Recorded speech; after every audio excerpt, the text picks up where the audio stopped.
It is Wednesday night in East Lansing, Michigan. My name is Jim Comparoni, publisher, SpartanMag.com. Welcome in. Sorry for the delay once again.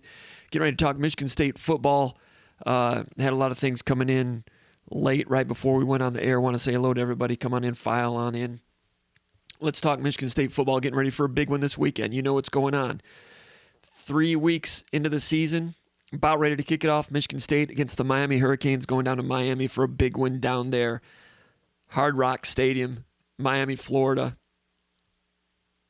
Did I say big one already? Michigan State 2-0. Victories over Northwestern, 38-21 down in Evanston.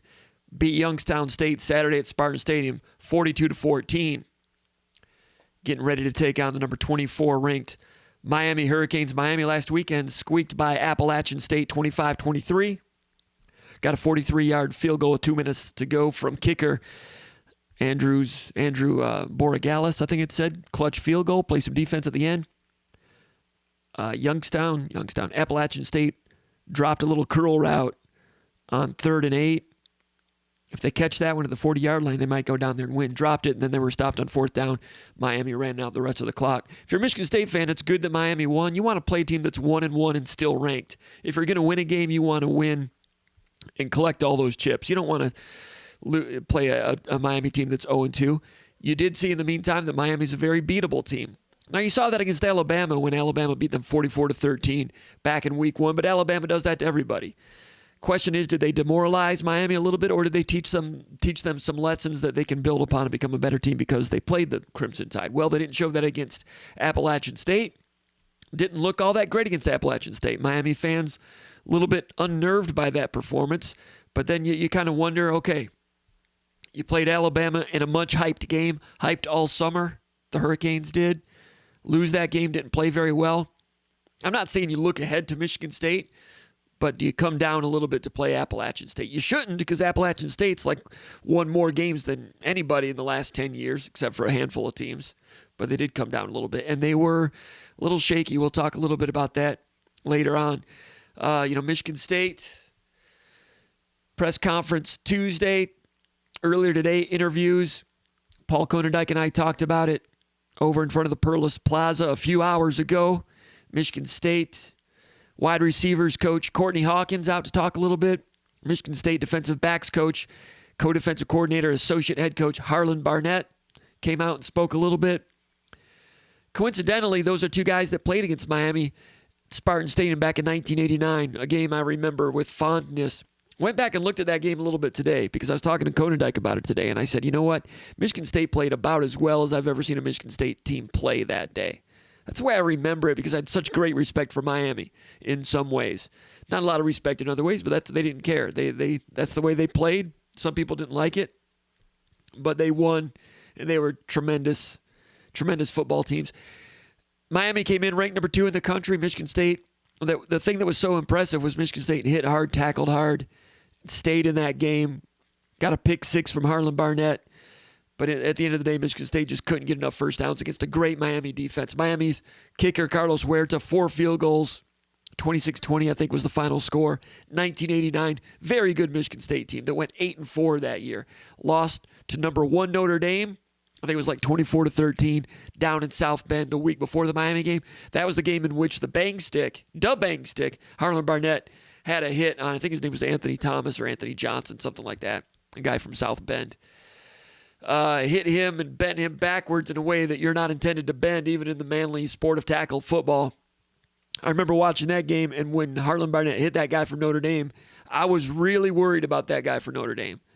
I was like, I think we just saw another Darryl Stingley situation. I was really worried about it, and he popped back up, and he was okay. Terrifying hit. Michigan State didn't compete. They hit hard, but Notre Dame was really good. Then came home to play Miami number 2 in the country. At that time, Miami and Notre Dame were the big rivals. They were the best of the best. If I'm talking to anybody here who's 35 years or younger or 30 years old of age or younger, you may not remember. 25 years or younger, you won't remember. At that time, Notre Dame and Miami, they were like Clemson and Alabama, except they hated each other. Clemson and Alabama have a lot of respect for one another. Back then, Notre Dame and Miami hated each other. They were number 1, number 2. They had faced off a couple of times. And here's Michigan State playing both of them back-to-back non-conference games. Can you imagine if Michigan State played Clemson and Alabama back-to-back right now? That's what it was like. Miami was great. Had a real great run of success. Not quite the run of success Alabama has had lately, but similar. Plus, they had the swag about them. They taunted opponents. They taunted fans. They were like a bad guy in pro wrestling. They wanted all of that.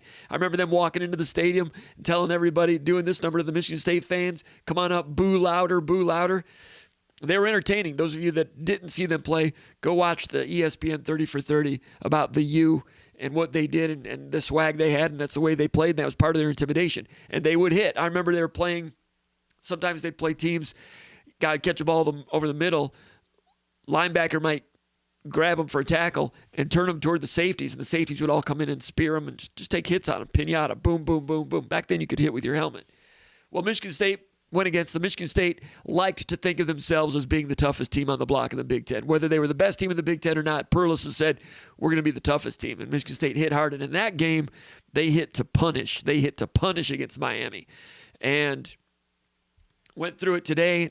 Michigan State was hitting hard. They played well. They stayed in it. Came back from a 2010 deficit. Made it 2020. But couldn't quite move the ball quite enough. Miami, a couple late field goals, including a 50-yarder, which gave them the 23-20 lead. 50-yarder by Huerta. I talked to Barnett about it a little bit today. I might run some of that interview. And Barnett's like, I still remember that game. That kicker just would not miss. But it was a great game. And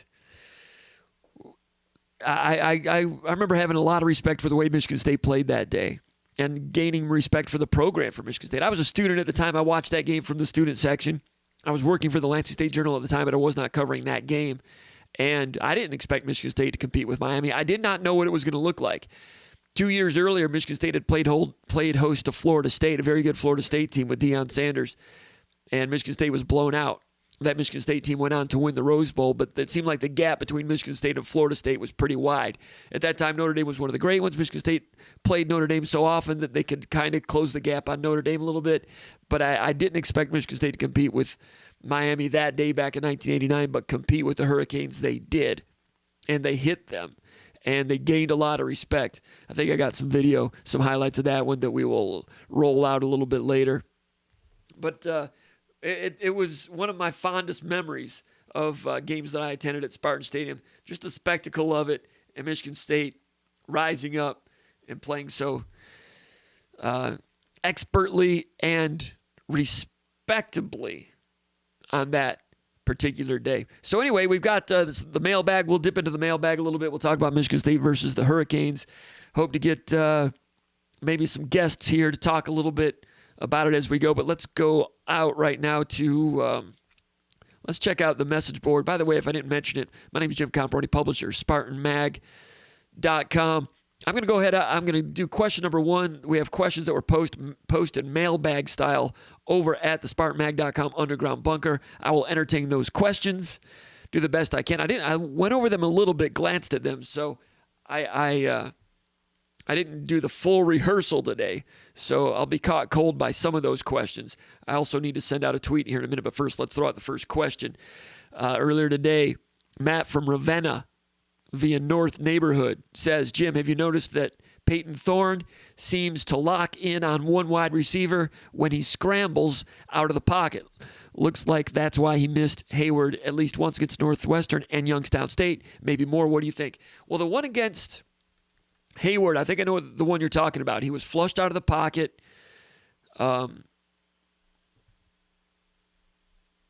That was the one I think Jarvis has had a really good season, but I think Jarvis was pressed back into the pocket on that one and had to vacate.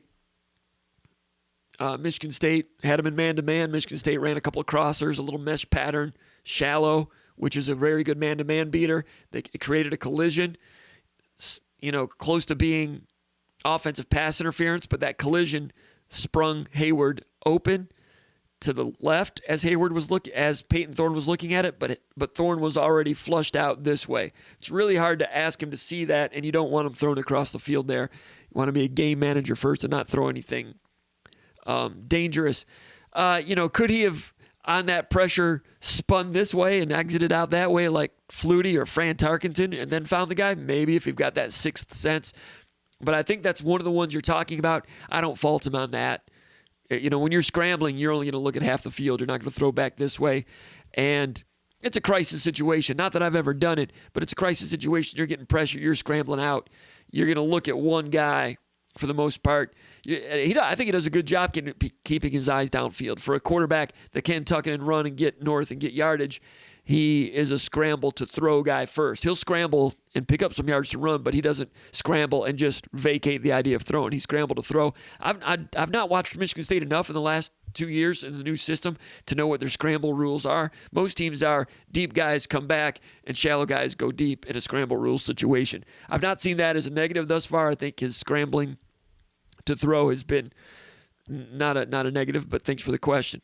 Question number 2, Tyler from Royal Oak says, Comp, what do you see as the biggest issue on defense for Michigan State right now? There are a few to choose from, including 1, depth on the defensive line, no playmakers on the defensive line. 2, linebacker recognition and gapping, Crouch in particular. And 3, the defensive backs getting accustomed to playing together. Thanks. I would agree with a lot of that. We've written about that a little bit. Let's go 1, 2, 3 from what you posted. Number 1 being depth of the defensive line, no playmakers on the defensive line. I agree with that. That's something that I said a couple of weeks ago. Shalik Calhoun's not walking through that door. What they have is functional if you have them on the field. Drew Beasley's been pretty good. Honorable mention All Big Ten last year. Leader, mature player. I would expect him to be even better this year. And I think he could have and would have been, but last week did not play for medical reasons. I've not heard whether he'll be back this week. It sounded like there's a chance because Mel Tucker said Tank Brown definitely will not be back. So if Beasley comes back, what percentage of him is Beasley? They need him, especially in this game. They need him. And Drew Jordan, I thought played pretty well against Northwestern. About 35 snaps. I thought his takeoff was good. I thought his hands were good. Got close once or twice. Smart guy, experienced guy. He's played in the ACC. He's played against Miami before. You need that guy too. So they need Jordan and Beasley. Defensive line, Conan Dyke and I talked about that today in the VCast over at Perlis Plaza. You can find that over at SpartanMag.com. By the way, if you're not a subscriber to SpartanMag.com, go on over there. Subscribe. You can try it out a month for free. And you can check out the VCast. We went about 30 minutes today. It was a long one. I thought it was a pretty good one talking Michigan State football. But as far as what the heck was I talking about? Defensive lineman? Jordan, need Drew Jordan back for this game if possible. But, defensive line, I expected the defensive line to be a plus this year. I expected the defensive line to be good. It's been a little less than good. It's been okay. It's been functional. Other areas of the team are further along than I expected. Offensive line is about as good or better than you may have hoped. We knew that was possible, but you could only hope, right? Offensive line's been as good as you could have hoped. Maybe better. That's great. Kenneth Walker's been better than I think anyone knew. A lot of people hoped he'd be pretty good. He's better than he was in his Wake Forest film. We didn't know who the quarterback was going to be 3 weeks ago. Peyton Thorne comes around, and I would go as far as to say he's been a little bit better than I would have anticipated. I knew he was capable of this. Wasn't sure he would show it in 2 games. Wasn't sure he was going to be the starter. I thought he was good against Penn State. I knew he had a good future. I knew the previous staff loved him. I know Brad Salem loved him. Thought he had a great future. I just wasn't sure it was all going to come to fruition right now, as well as he played the first half of that Penn State game. Now that it's happened, I'm not surprised, but it's not something you can really count on. But Thorne's been good. Walker's been good. Offensive line's been good. Those wide receiver blocking's been good. Defense has been, kind of a little bit of a mixed bag. So D-line I expected to be good. I thought D-line was a little bit more of a sure thing than the offensive line. Defensive tackles, you've been without Jalen Hunt a lot. Played about, 11 snaps against Northwestern, 2 or 3 snaps against Youngstown State. He's supposed to be their best defensive tackle. They've not had him. Not sure if he's going to be back this week or not. We'll have to wait and see. Simeon Barrow's been pretty good. I think he's got a great future. Redshirt freshman and defensive tackle. Deshaun Mallory's been pretty good.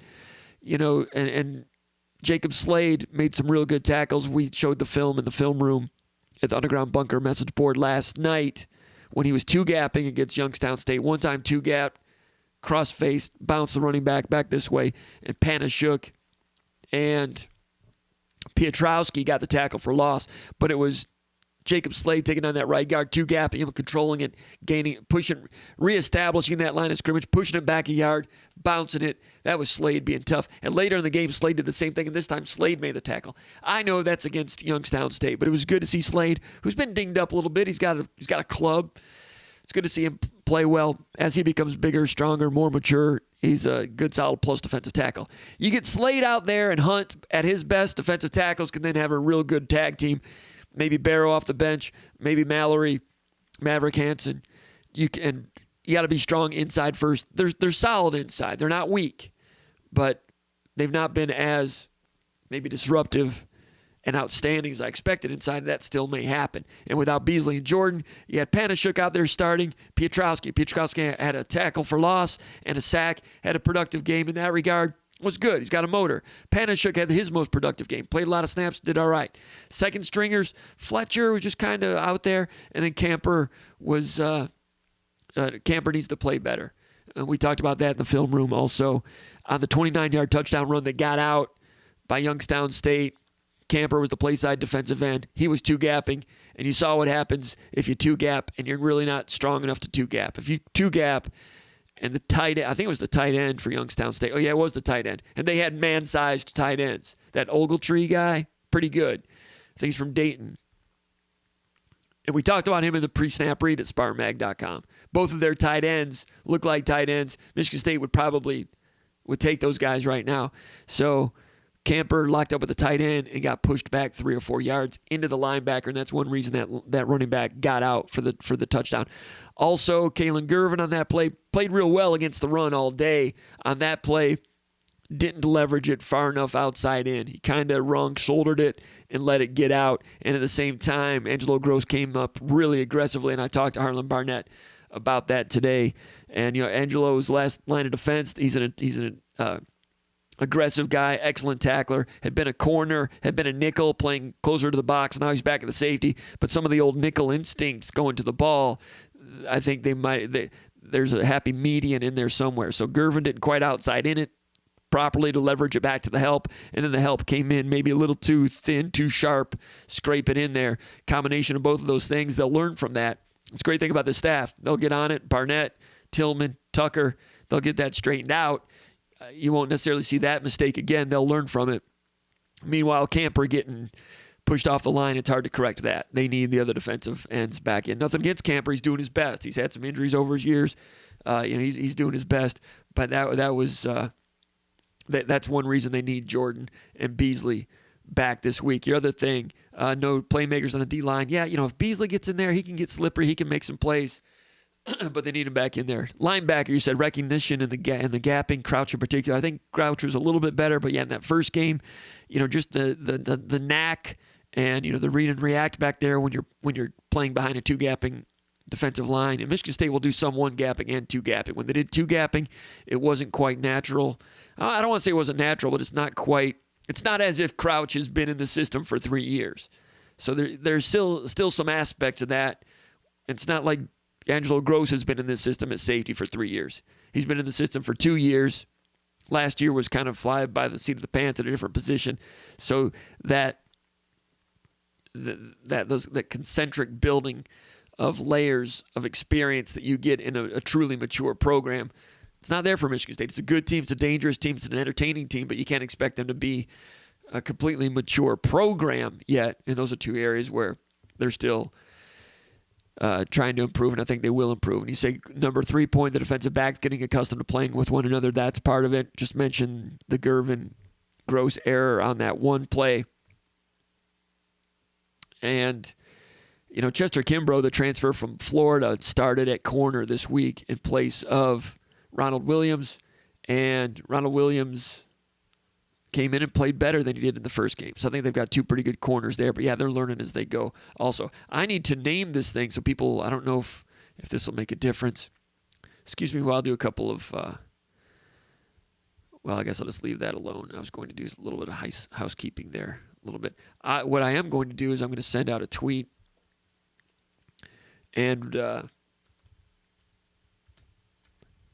so if appreciate everybody standing by. Appreciate everybody that's in here so far.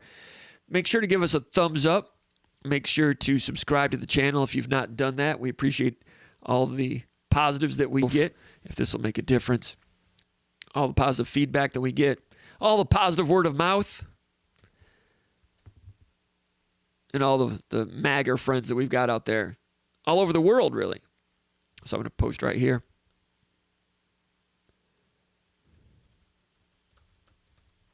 We are live via SpartanMag Live. Thanks for those thumbs up. Appreciate that. All right. Excuse me, no cough button. I do have a cough button. I just didn't get to it in time. Thanks for those thumbs up. All right, let's go over here to the chat area. Sparty on 6686 says go green. Matthew Johnson says go green. Blake Stewart says go white. Old Tuck says the bell cow is here. And I got my Keep Austin Weird mug for Old Tuck and also for Shanko. Good to see you guys. Old Tuck from Austin, Texas. How does the Hazleton run defense differ from D'Antonio run defense philosophy? Whoo! We could go on for a while on that one. I'm still trying to try to figure that out myself. D'Antonio was all about stopping the run, and we talked about this before. Mostly quarters defense, whether their cornerbacks were in press or off, too deep safeties, but not real deep. Michigan State back then would have too deep safeties, but they would play their safeties more shallower than most, and they could get into the run and support quickly. The big difference against, these days everybody's going 3 receivers at the least. Difference is Michigan State under D'Antonio, Tressel, Narduzzi would do a 4-3 with 3 linebackers, and the linebacker, if you go 2-by-1 formation, the side with 2 receivers, one's a slot receiver. We got a super chat from Austin Courier. Let's see if he's got a question with that one. Appreciate that from Austin. Austin, because you gave us a personal tip in the tip jar for tonight's proceedings, which we really appreciate. Thank you, Austin. You can throw a question out there. It'll come straight to the top if you're interested, if you're so inclined. Throw out a question if you like. Anyway, D'Antonio, one thing that they would do that was a little different than other teams would do, they'd play more of an older style 4-3, and if it's a 2-by-1 formation on the 2 receiver side, 1 receiver is a slot receiver. Now, what do you do with that slot receiver? Do you have your will linebacker out on him? If that slot receiver is way out wide, and then the other receiver, probably an X up in the line of scrimmage, is even further out there, out to the numbers or further wider. Do you walk your linebacker way out there? If you do, you've only got 6 in the box, and maybe you've got a slower guy out there. Michigan State would usually have their linebacker in, always have their linebacker in, 1 step toward the box, closer to the box than the receiver. So teams would try to stretch that part right there. They'd put you in conflict right there. Like I always point to, the most extreme example was against Baylor in the Cotton Bowl. Was that December 31st, 2014? Baylor threw, I think, 16 or 17 completions to that slot guy. Boom. They're just going to take that 6-yard out, and Michigan State would let them have it. They wouldn't let them have it, but if they completed it, they'd try to tackle and hit them hard. Get inside the 20-yard line, stiffen up, make them kick field goals. That was the idea. Baylor went for about 600 yards of offense, but they attempted more field goals in that game than they did in any other game that season. Michigan State, heroic comeback, barely hanging in that game, came back, heroic comeback, to the point where D'Antonio and Narduzzi were in tears at the end, because that was Narduzzi's last game as defensive coordinator.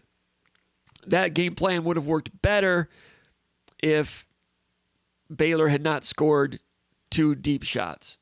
One was, in both, a couple of trick plays. They had a double pass to the wide receiver, then the receiver threw a pass, touchdown. So when they're scoring from outside the red zone, that obviously defeats Michigan State's plan. Michigan State wanted to give them those short one, tackle, get inside the red zone. That stuff tightens up. Tightening up on that number 2 receiver.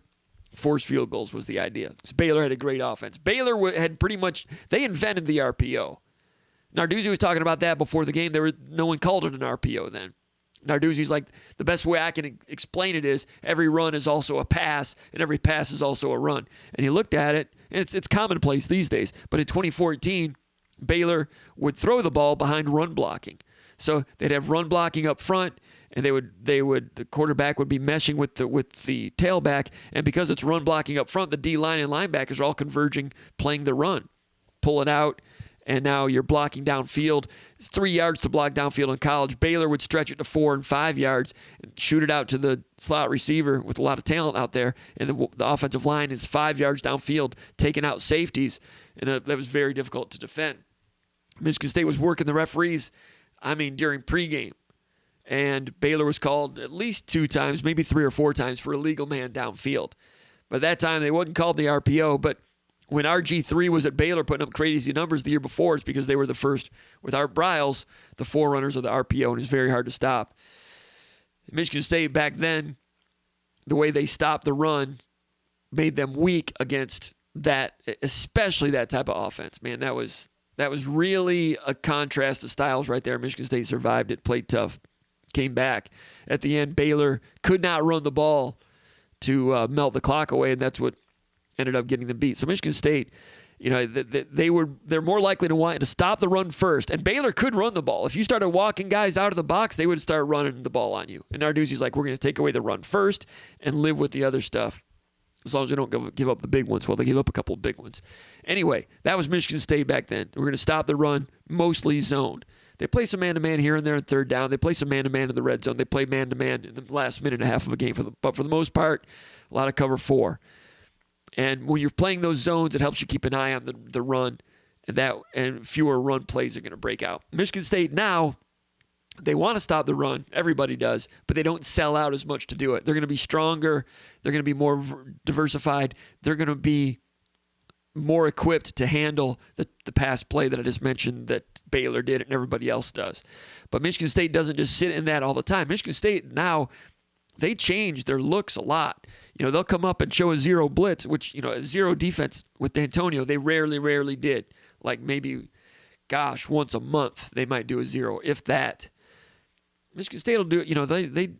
They did it for that sack Xavier Henderson first drive of the second half against Northwestern, which was one of the game-changing plays of the day. That's a zero blitz.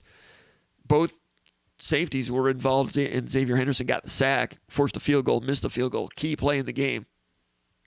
They'll run a zero. Then they'll come up, and they might show a zero, and then right at the snap, drop back to a 2 deep. So pre-snap, they're varied. Michigan State, they'll go 2 deep, man underneath. They'll do quarters. They'll do a lot of cover 3. They'll do, single safety deep, man-to-man press. They do pretty much everything, and they vary it enough and they try to change the looks just to gain a little bit, to make the quarterback take a little bit longer to read, make it harder for him to anticipate what it is. And if you can do that on defense and get home with a 4-man rush, now you're playing ball. But Michigan State weakness is they're not getting home with 4. So in order for Michigan State to put pressure on a quarterback, they almost always have to send 5 or 6. And you can do that. You can make some plays here and there, but like Nick Saban used to say, if you live by the sword, you die by the sword. If you blitz too much, eventually it's going to bite you. It has not bitten Michigan State yet, but Michigan State ideally would like to stop the run, change the pictures, get heat on with 4, like Alabama does, like everybody else would like to do. Anyway, I am going to, let me see here.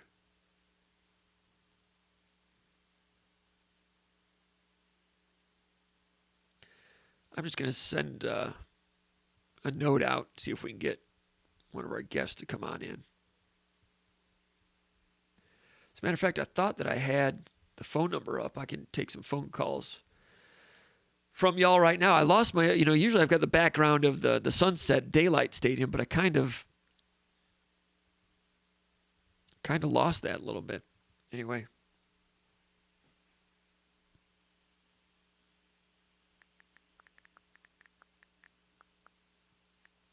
You know who I'm calling. I'm calling Big Mooby. I'm sending out the bat signal to Big Mooby. You guys know who he is. Let's see if he comes in. Live radio. It's not even radio. It's YouTube Live. We don't have commercials. Anyway, we'll see if Big Mooby's got his ears on. Remember people used to say that back in the 70s? Got your ears on? Dating myself a little bit. Anyway, let's go back to the mailbag.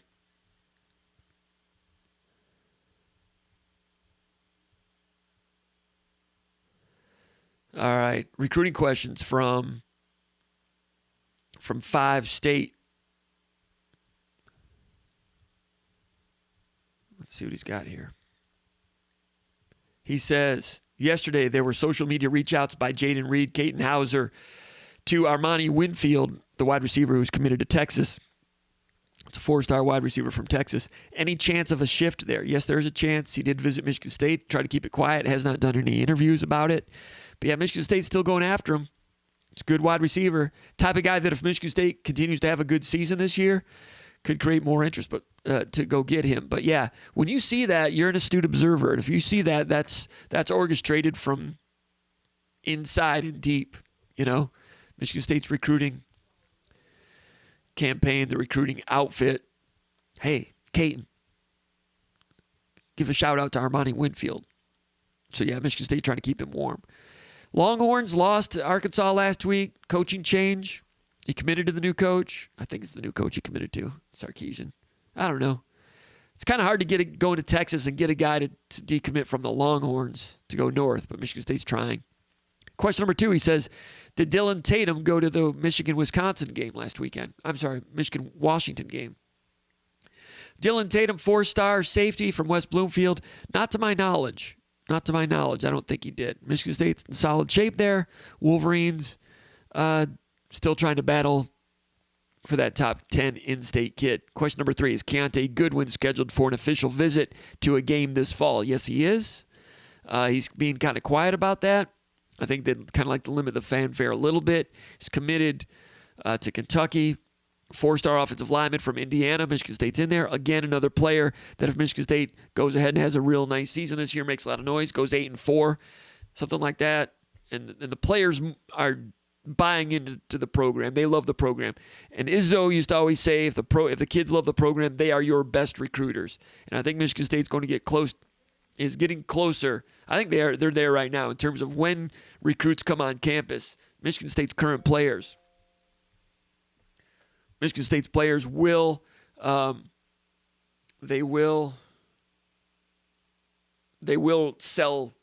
the program hard, and recruits know when players are sincere, and Michigan State's current players are sincere about it. It's going to help recruiting. Question number 4, who are the defensive ends that are still on the radar?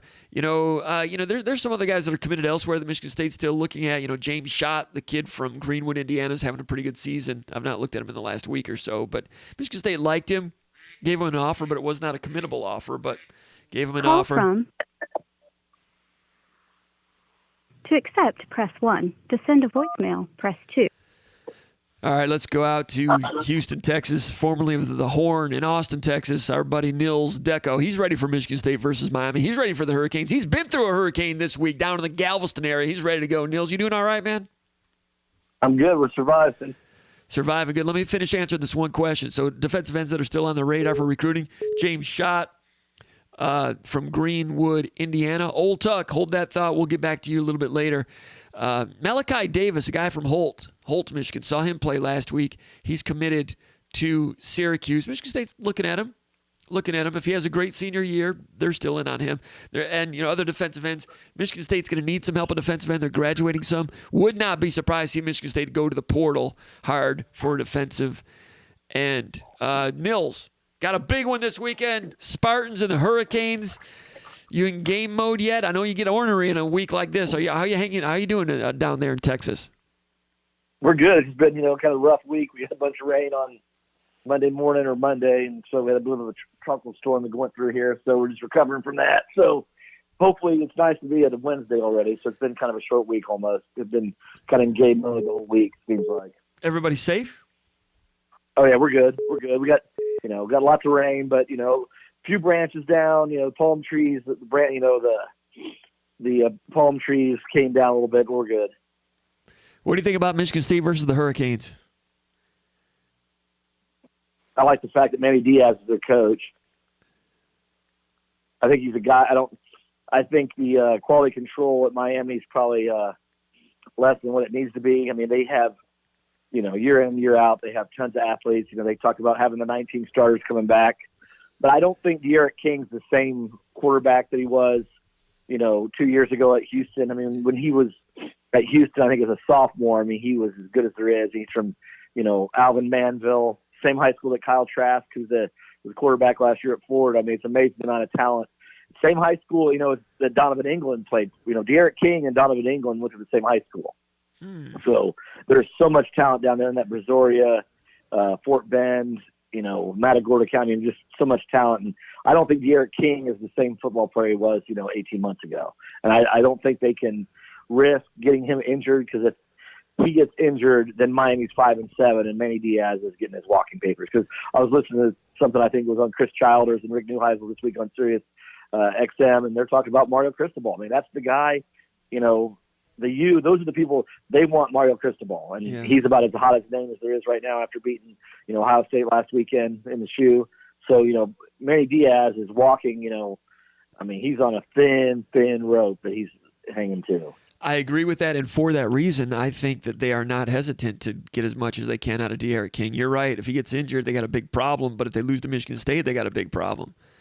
And I know Miami's favored right now, but, they did not play well against Appalachian State. Was it a letdown after the Alabama game? I'm not sure.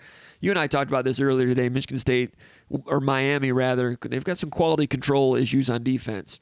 They got good athletes out there. They play hard, but like you said with Manny Diaz, they're just not. They got a lot of loose screws out there. Gap integrity, not being on the same page in the defensive backfield, that pretty much covers it. And they got some good players. Number 1, the defensive tackle, he's a horse. Number 2, the wide receiver or the corner, Stevenson, he's a good corner. 21, Bubba Bolden is pretty good, but he got turned inside out once or twice. You can just tell they're not well coached, and that's not a surprise to you. You saw Manny Diaz as the coordinator for the Longhorns, and they ran him out of town, right? So now Diaz is running the defense for the Hurricanes, and it's hard to do that when you're a head coach, and it's not good enough. I don't know if Michigan State will do enough to take advantage of it on a regular basis. I think they will. Michigan State can run the ball up the middle, which is what App State did against them. Michigan State will be able to do it better. Miami's got to fix that, and that's a hard thing to fix in 3 days. We talk about quality control. That's where Izzo's great in basketball. That's where Saban's great. That's where the great ones fix that stuff in the spring, and you never see it in September. The ones that struggle, it becomes a problem in Game 2 against App State. By then, man, it's too late. It's too late. Ohio State saw it springing up a little bit last year. Now, guess what? It's too late. With Ohio State, they do one gapping and two gapping. When they were two gapping, they didn't have a good handle on it. They were better when they one gapped against Oregon. They tried to do a little bit of both. I didn't chart it, but if you looked at the success between one and the other, when they two gapped, it wasn't very good. I'm not saying two gap is a poor way to play. I'm saying you better have a good handle on it. Alabama, Georgia, they got a good handle on doing both. Ohio State's tried to do it, and they're out to lunch in other areas too, not getting wide enough to cover the flats and zone. Just simple little things that are not elite for that program that got exposed last week. And Miami, Michigan State, Michigan State's got a really good opportunity to do something good against a team that's got a nice, good, fat reputation for Michigan State to get fat on. But Michigan State's is not a perfect team either. But I like Michigan State's chances. I think Michigan State needs to make sure that nothing gets out the shoe, though. No big, 50, 60-yard plays where Miami gains some momentum. Yes. And make Miami beat themselves, which they have a tendency to do. Yes. Let De'Aaron King – I think he was like 11 for 11 against Alabama one time, but they were all – his yards per attempt was like 6 or 7 yards. And he had I think it was 11-11, and it was like 123 yards at one time in that game. And, Alabama kept everything in front of them, let them catch the ball and then just, thump them like they have a tendency to do. And I think Michigan State's defense will do maybe something similar and just, make sure that Miami doesn't beat them over the top and just make sure they have to go 80 yards in order to score a touchdown. And if they do that, then I think Michigan State's going to have success. Now, if they get 3 or 4 big plays because Miami's got some team speed and somebody gets out to shoot, then there might be problems. But I think Michigan State's game plan is going to be, hey, make them beat us for 12 to 13 play drives and see if they can do that, because I don't really think they can throughout the course of a football game. Yeah, and their offense was getting booed a little bit last week. A few of the carries that De'Aaron King had, I don't want to say vanilla, but they kind of leaned on it a little too heavy a couple of times, and the natives there in the home stadium didn't like it because that game was getting tight, and they lacked explosiveness in that game. They've got the ability. They've got the talent with like Charleston Rambo, the wide receiver, transferred in from Oklahoma. He's a former national top 100 4-star type of guy. He had 5 catches against Appalachian State, only 52 yards. That gets back to your point. 7 catches against Alabama, 34 yards. Yards per target there, not strong with Rambo, but he can do damage. Michigan State's cornerback situation's been pretty good, but not perfect. So Miami's going to stress that. They're going to try to go after it.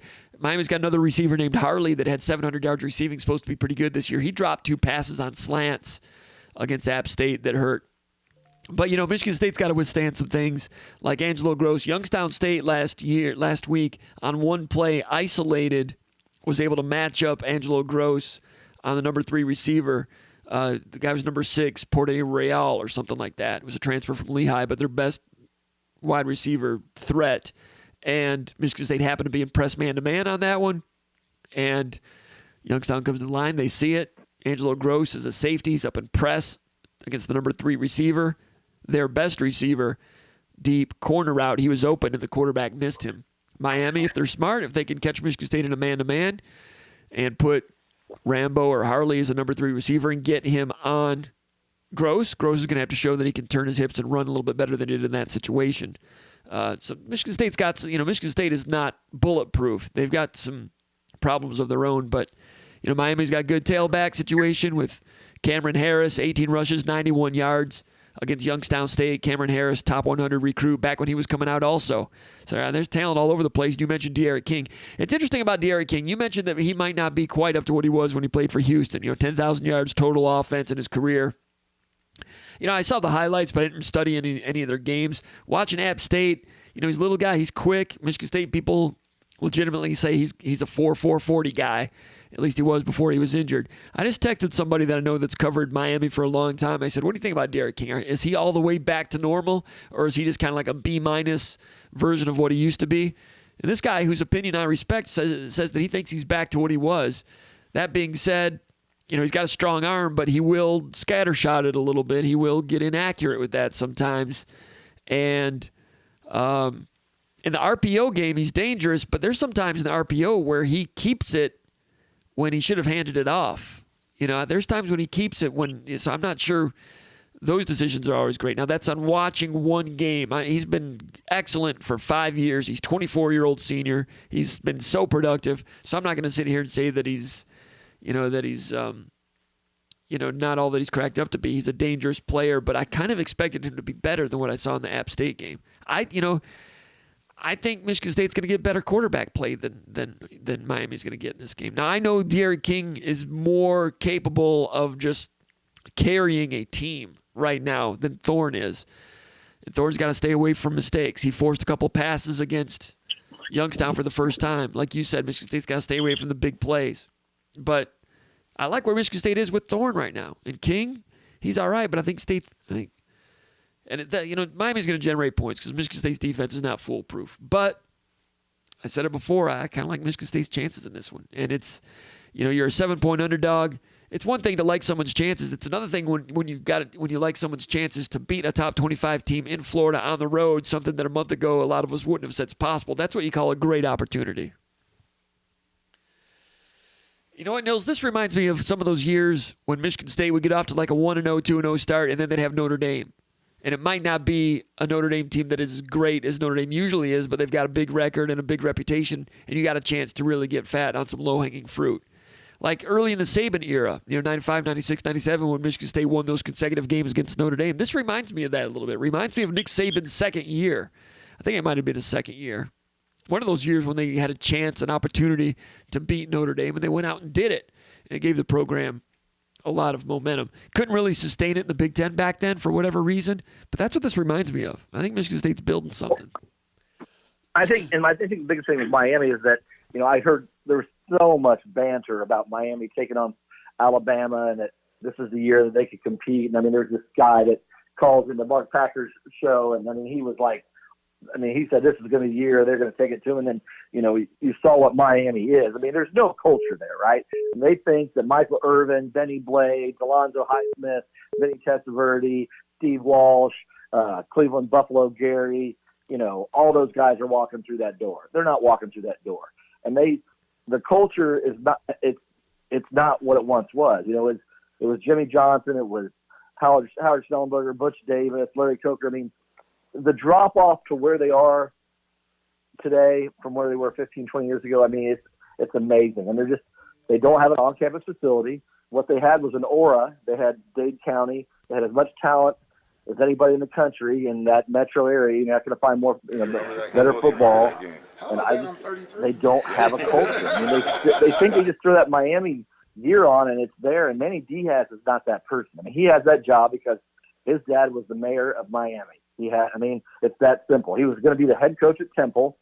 He got that job. And Mark Rick is sick. I think he has Parkinson's. Is that what I'm remember? That's why he stepped down. Yeah. Later on we found that out. But Manny Diaz is in over his head. You know what I mean?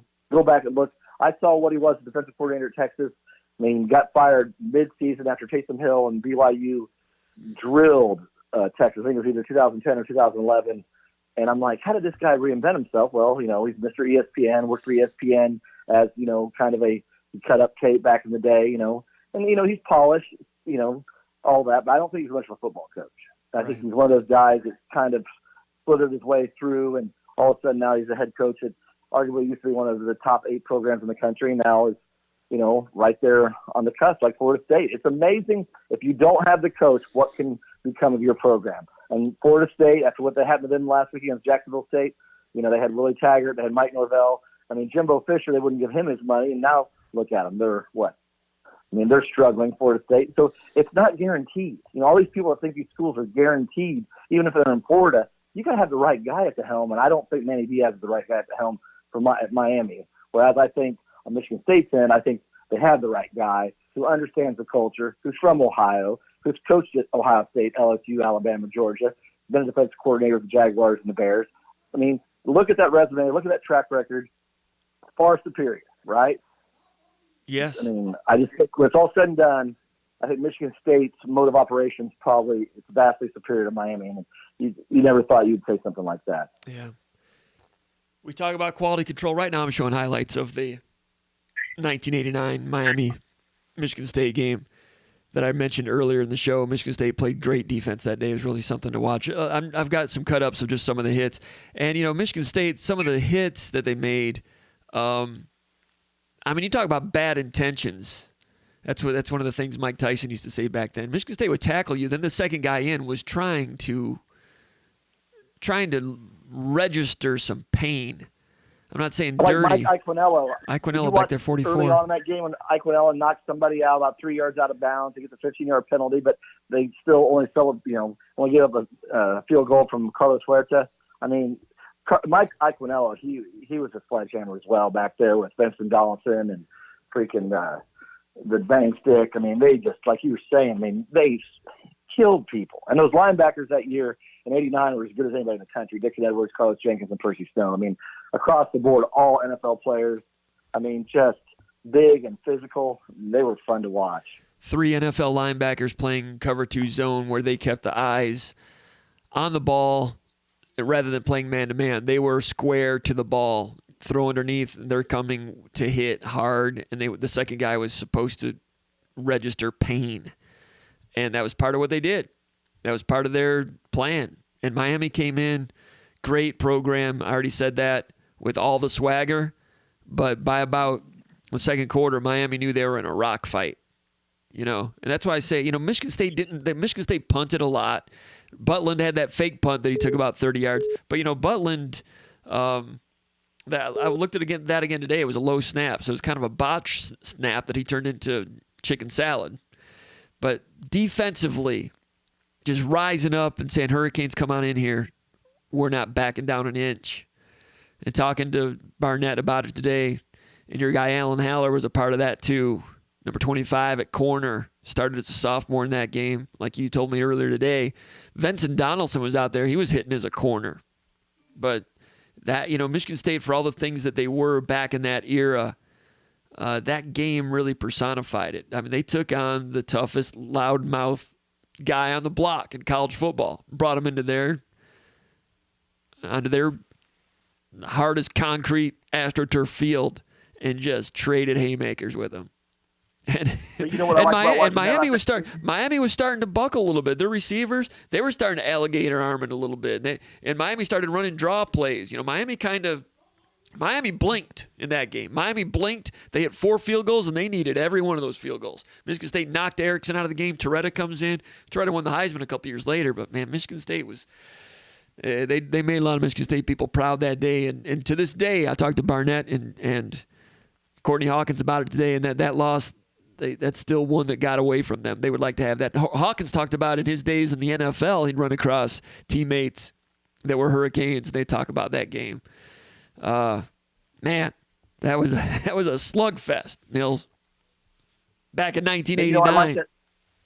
I like that version of Spartan Stadium superior to what it is now. I like those low walls because it was just different. If you look in the first half, and Miami's going towards, I think they're going south, and they're like drums. I mean, it's amazing how close everything was to the field. Like there's about 30 drums. I mean, the guys would get maimed. I'm like, man, how close, everybody was to the field back then. I remember the first time I went to Spartan Stadium in 1983, sitting in section 29. We were like 10 rows up, and Lonnie Young blocked a punt, and that ball almost went right into our hands. And like, it was just, you were in the game. I mean, just amazing how different it is today. I think it's probably better for the people that, sit low, but back then I thought, man, it was a cool place because the wall was so low, and then you could just be a part of the game almost. Yeah, low. If you're in the first 2 rows, you couldn't see real well. Sometimes the players were in front of you. They had a lot of folding chairs in the corners too for I don't know what. Yep. And they were like props for pro wrestling. And I remember Michigan State played Northwestern like in 1994. That's when they had Lee, Giss, and Daner, and Northwestern was running spread. They were one of the first teams to run spread because they're Northwestern. They were trying anything. They hadn't been good in forever, and that's when Gary Barnett was coaching them then. And it's interesting because Barnett ended up winning a Big Ten title with I formation power football. And if you saw Northwestern in 1994, you'd have thought there was zero chance that they could make that transformation and become a champion doing it that way. But in 94, they were a spread team. They played Michigan State. Michigan State was down on their luck. Perlis's last year, things were coming unraveled. Northwestern just trying to do what they could. That wall had not been built yet, right? Well, that was 94. That was the first year of the wall. Anyway, the way I remember it, there was a lot of folding chairs, and Aaron Jackson was in the middle of it, and they were pushing and shoving, and, it was getting kind of dirty and testy there in the last couple of minutes, and like kind of a scuffle broke out, and scuffles would go a little further back then than they do now. And I was down on the field by the tunnel waiting for the post-game press conference and so forth, and I remember thinking, Aaron Jackson's going to grab one of those chairs. He's gonna go King Kong Bruiser Brody on these guys. He didn't, but I don't know. I seem to remember someone like put their hand on a chair for a second, and I was like, no, we don't want. Whoa, that's a different era. Anyway, but yeah, back then those folding chairs were down there. I remember Andre Rison in the opener in 1988, the year after the Rose Bowl against Rutgers. Michigan State lost to Rutgers. Rison went for a touchdown pass in the corner of the end zone. It was overthrown, and now he's in the chairs and got tangled up in the chairs. And they took him straight to the locker room. I was covering the team for the State News in 1988, game number 1, and I'm like, Rison's out for the year because of the chairs in the end zone. Came back, played in the second half. Rutgers won. But anyway, Nils, I'll let you go. Anything else? Yeah, you feeling good about this game? What would it mean? Tell me, what would it mean as a Michigan State astute observer for many years and a member of the media back when you did? I always ask you, Longhorn, what was it? The Horn on 97? What was it in Austin? 104.9 The Horn. Yeah, I was giving, great knowledge. You know that, right? Yeah. But, it would just accelerate where we are, where Michigan State is, because Western Kentucky or Nebraska comes into town, and all of a sudden that's a night game, like you were talking about earlier on, FS1. All of a sudden people start talking about that. It accelerates everything. It accelerates recruiting. These 2022 kids maybe give Michigan State a second look. But the first time around, maybe they're not. Hey, maybe they're there. Maybe 2023 start paying more attention. I think Tucker, what he's done over the last 12 months, once the pandemic, lessened a little bit. I know it's still out there, and we're still having to deal with it on a daily basis. But it's amazing what he's done. What he did with overturning the roster, and I know that you didn't like a lot of it, and I did. I just thought it was the right thing to do. You bring in 35 new guys on that roster this year, and I don't know how many have played so far, but Kenneth Walker was probably the best acquisition in the portal. No one gave that kid enough credit. No. Michigan State's seen what he can do in the first 2 weeks, and then you got the Ronald Williams, you got the Kimbrough, Joyner. I mean, you've got Michigan State had a lot of good depth people, depth players as well. Having the Drew Jordan, hopefully he gets healthy. The Van Sumeren being a second or third team linebacker. I mean, just over the course of the year, Michigan State's depth is, I think you're not going to see the hiccup that you might see typically on a team that's trying to turn the roster over. I think there's enough depth where you won't get caught, against the Purdue maybe on the road because you got beat up or you're dinged up. And, the fact that you've got Luke Campbell, you did a great article. I think Ricardo Cooney did a great article last week on him. The fact he's around as a 6-year player, Curry's a 6-year guy. I mean, Matt Allen's a 6-year guy, Jarvis, Carrick, 5th-year guys. I mean, there's maturity up front on an offensive line. And, when you're a 24-year-old playing against 19 and 20-year-olds, I mean, that maturity factor is key. And I think that's something that wasn't no one paid enough attention to because, Luke Campbell's playing winning football. And if he can give you 25 to 30 snaps a game, man, that's just something you could never have counted on or wished for last year at this time. I mean, he's a quality individual based on that article. I mean, he's one of the leaders in that locker room and everyone respects him. And I think there's a lot of good dudes. There aren't a lot of, negative Nancy's in that locker room. I think they understand what Tucker's trying to achieve with this program, and I think they've all bought in. Yeah, and if they win this game, and coming back home to play Nebraska at night, it's going to be a crazy atmosphere. A night stadium, got the backdrop right here. That game against Nebraska, the welcome home. If they beat Miami, it could be just a great event, a great evening if they can beat Miami. That's why this is a great opportunity.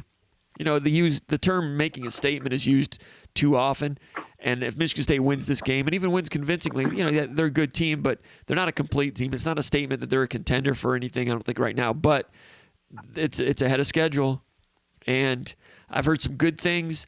I've heard good things from people that have watched practice, like NFL scouts that have watched practice. Like, man, you guys here at Michigan State, they're doing some things that other programs aren't doing. I mean, there's some serious Sabanism to the program, and also Mel Tucker's got his own spin on doing things, practicing in the morning.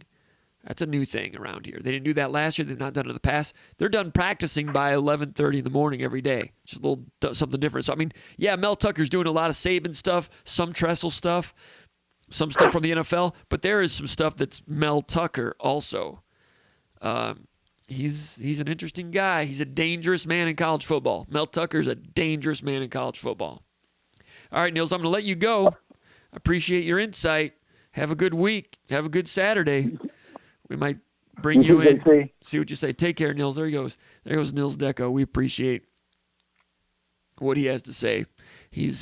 I like to talk to him because he's got a pretty good pulse on what's going on with Michigan State fans. All right, what's going on with some of the trolling going on over here? ESPNU looks like he's creating some problems. Is ESPN2 creating some problems also? Do I need to get rid of him? Let's see what he says here. Yeah. Go cry. Doesn't look like he's very nice. He told someone to shut up. That's not nice. That's a foul. Troy, you don't run this show. What's the problem here with ESPN2? Anyway. What was he talking about here?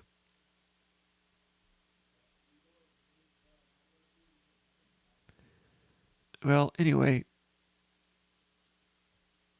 I don't know if ESPN2 needs to go or not. I don't know what's going on. Detroit Spartan, let me know about ESPN2. Let me know if he needs to go, or one of you guys, Old Tuck. Old Tuck called a minute ago. Old Tuck can, oh, here it is. I'm getting some information right now. It's hard to stay abreast on everything. This is when a real show, you have two trolls like ESPNU and ESPN2. Okay, we'll get rid of ESPN2. I don't know. So that's the name of that tune. I don't know. A little arguing, whatever. Old Tuck. Old Tuck, give us a call. chime in if you want to. Let's get back to normal broadcasting proceedings. Let me say, I'll get to that in a minute. All right. So, question. So those guys were Michigan fans? Dude, what do they have to talk about right now? Field hockey? I mean, all right. I know they're number 25 in the country. They've won a couple games. That's where you want Michigan to be. I've heard people say that they want Michigan to crash and burn in Harbaugh, and catch on fire and all that stuff. I don't know. I've heard Michigan State people say the best thing for Michigan State is if Michigan just kind of hangs around 8-4, 9-3, they don't fire him. I don't know. I'm not sure what the truth is and all that, but we'll see. All right, question from Marlington. What area of Miami's defense can Michigan State's offense exploit the most on Saturday? Judging by, and this is one of the keys of the game, judging by what Miami had trouble with against Appalachian State, it's inside runs from tackle to tackle. If you run wide on Miami, they've got good speed, good pursuit speed. They do some good things. They play hard, but they're undisciplined on defense. They're a one-gapping team, and they've got players that jump out of their gap to try to make a play, try to make somebody else's play. You've heard? Call from. Oh, To accept, press 1. To send a voicemail. Let's go out to Austin, Texas. The big hoss, the big toe, Old Tuck. What's going on, Old Tuck? well, I'm the bell cow. Do you have your 10-gallon hat on right now? You need a big 10-gallon. I'm the bell cow.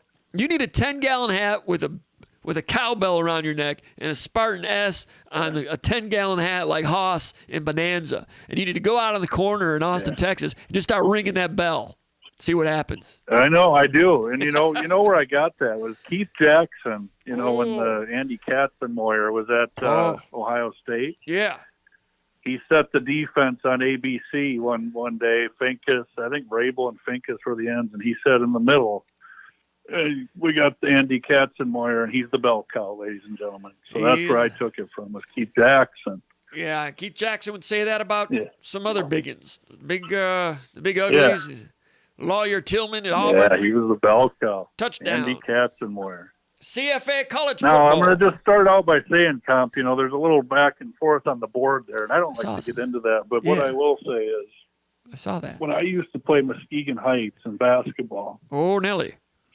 And I'd get 15, 18, 20 by half on, Torrey Day or sure you did. Kelsey Wilson or one of them. On the way in the locker room at halftime, I'd say, "Hey, is somebody going to check me here? I mean, you're gonna let me have 40 tonight?" And I'd say that on Muskegon Heights, and we'd go down there and beat them usually. But that's what I'm saying to the people on the board that are, running their mouth. Am I going to get 40 on you tonight? Come on now. Come on. Were you really scoring on Muskegon Heights like that? Oh, sure. Really? 6'5". I'd come in, play inside a little bit if they want to put Torrey Day on me, or I'll pop out, Comp, and shoot the 17, 18-footer, and I'd have 15, 18 at half, and I'd run in the locker room and say, "Come on, is somebody going to check me tonight? Or wow. You going to let me have 40 down here?" Talking smack in the Seaway Conference against Muskegon Heights. Did you do that with CQ Moody? Seaway Conference, 1995, 6, 7, They couldn't check me. I'd always play well in that in the post? It was a tough place to play. Check out Old Tuck, man. Check out Old Tuck. A little bit in the post. 6'5". I was kind of ahead of my time, so I'd play inside and outside a little bit. Wow. Right after Bob Organ played there, he'd go down inside on Maurice Sane and Leroy King and some of those guys, and he'd get 25, 30, pound the backboard and lay it in. But anyway, enough about the Seaway Conference. I was just going to ask a quick question. Yes. I'm going to be in a couple of weeks in Nebraska. I'll be over by Old Horticulture Building drinking Ham's beer, yes, Little Miller High Life, and some Philly cheesesteaks. As you should. Sure. Little Ham's. The beer refreshing. From the land of Sky Blue Waters. Sky Blue Ham's Waters. Beer. Ham's the beer refreshing. Sure. About 25 cents a can. Is that from Minneapolis, Minnesota? Well, my question is, it's piggybacking off of my question on the board about the defense philosophy difference between Antonio and Hazelton. Yeah. Are we going to be subject to those loose plays by King late in the game, like we got beat Arizona State a couple years ago, and other mobile quarterbacks in the past on loose plays have caused us problems? Does the Hazleton defense, is it a little bit more? Is it able to stop those loose plays better than the D'Antonio defense? I'm curious. I think the D'Antonio defense, by and large, was very good against in preventing loose plays. You mentioned a couple of exceptions there. I think this new defense is a little more risk reward. I think it's got a better chance to stop passing attacks, a little more man to man here and there. But I think things will get out a little more often. I don't think I think the pass defense will be better, but I don't think they're going to have a top 10 run defense like they've had in the past. It's kind of hard to be everything all the time. Now, if you're filled with NFL players and you're getting a pass rush with 4 and you're stopping the run with a standard number in the box and you're keeping 2 safeties deep and not having to do a lot of risk reward, then you can, as long as you to quote Keith Jackson, as long as you tend to your knitting and it's a possum hunting moon, you should be all right. No matter what you do, as long as you're as long as the quality control's good, the X's and O's will be fine if you've got all that talent. But I think that what happened against Arizona State. I mean, Michigan State dropped 8 on that one. I think they rushed 3, dropped 8, and Joe Bocci, who's a good player, but he made a mistake on that play. He either went too deep or got sucked up too shallow. I think he was too deep and allowed an underneath pass that shouldn't have been there. That window should not have been there with an 8-man coverage. And Michigan State, that was a loose play. They got out and got them beat on a 4th and 10. But Michigan State played a coverage that should have prevented that, especially that. So, that was an expensive one, but that was lack of execution. Like I said, if you've got good players and you execute, you should be okay. And tend to your knitting. Didn't tend to their knitting on that play, Old Tuck. That one still hurts. If you lose that one and then you lose that comeback against Illinois, end up 6-6. Otherwise, that's another 8-4 solid season for D'Antonio. A lot of people talk about D'Antonio and like they say that everything was coming to a crashing ending.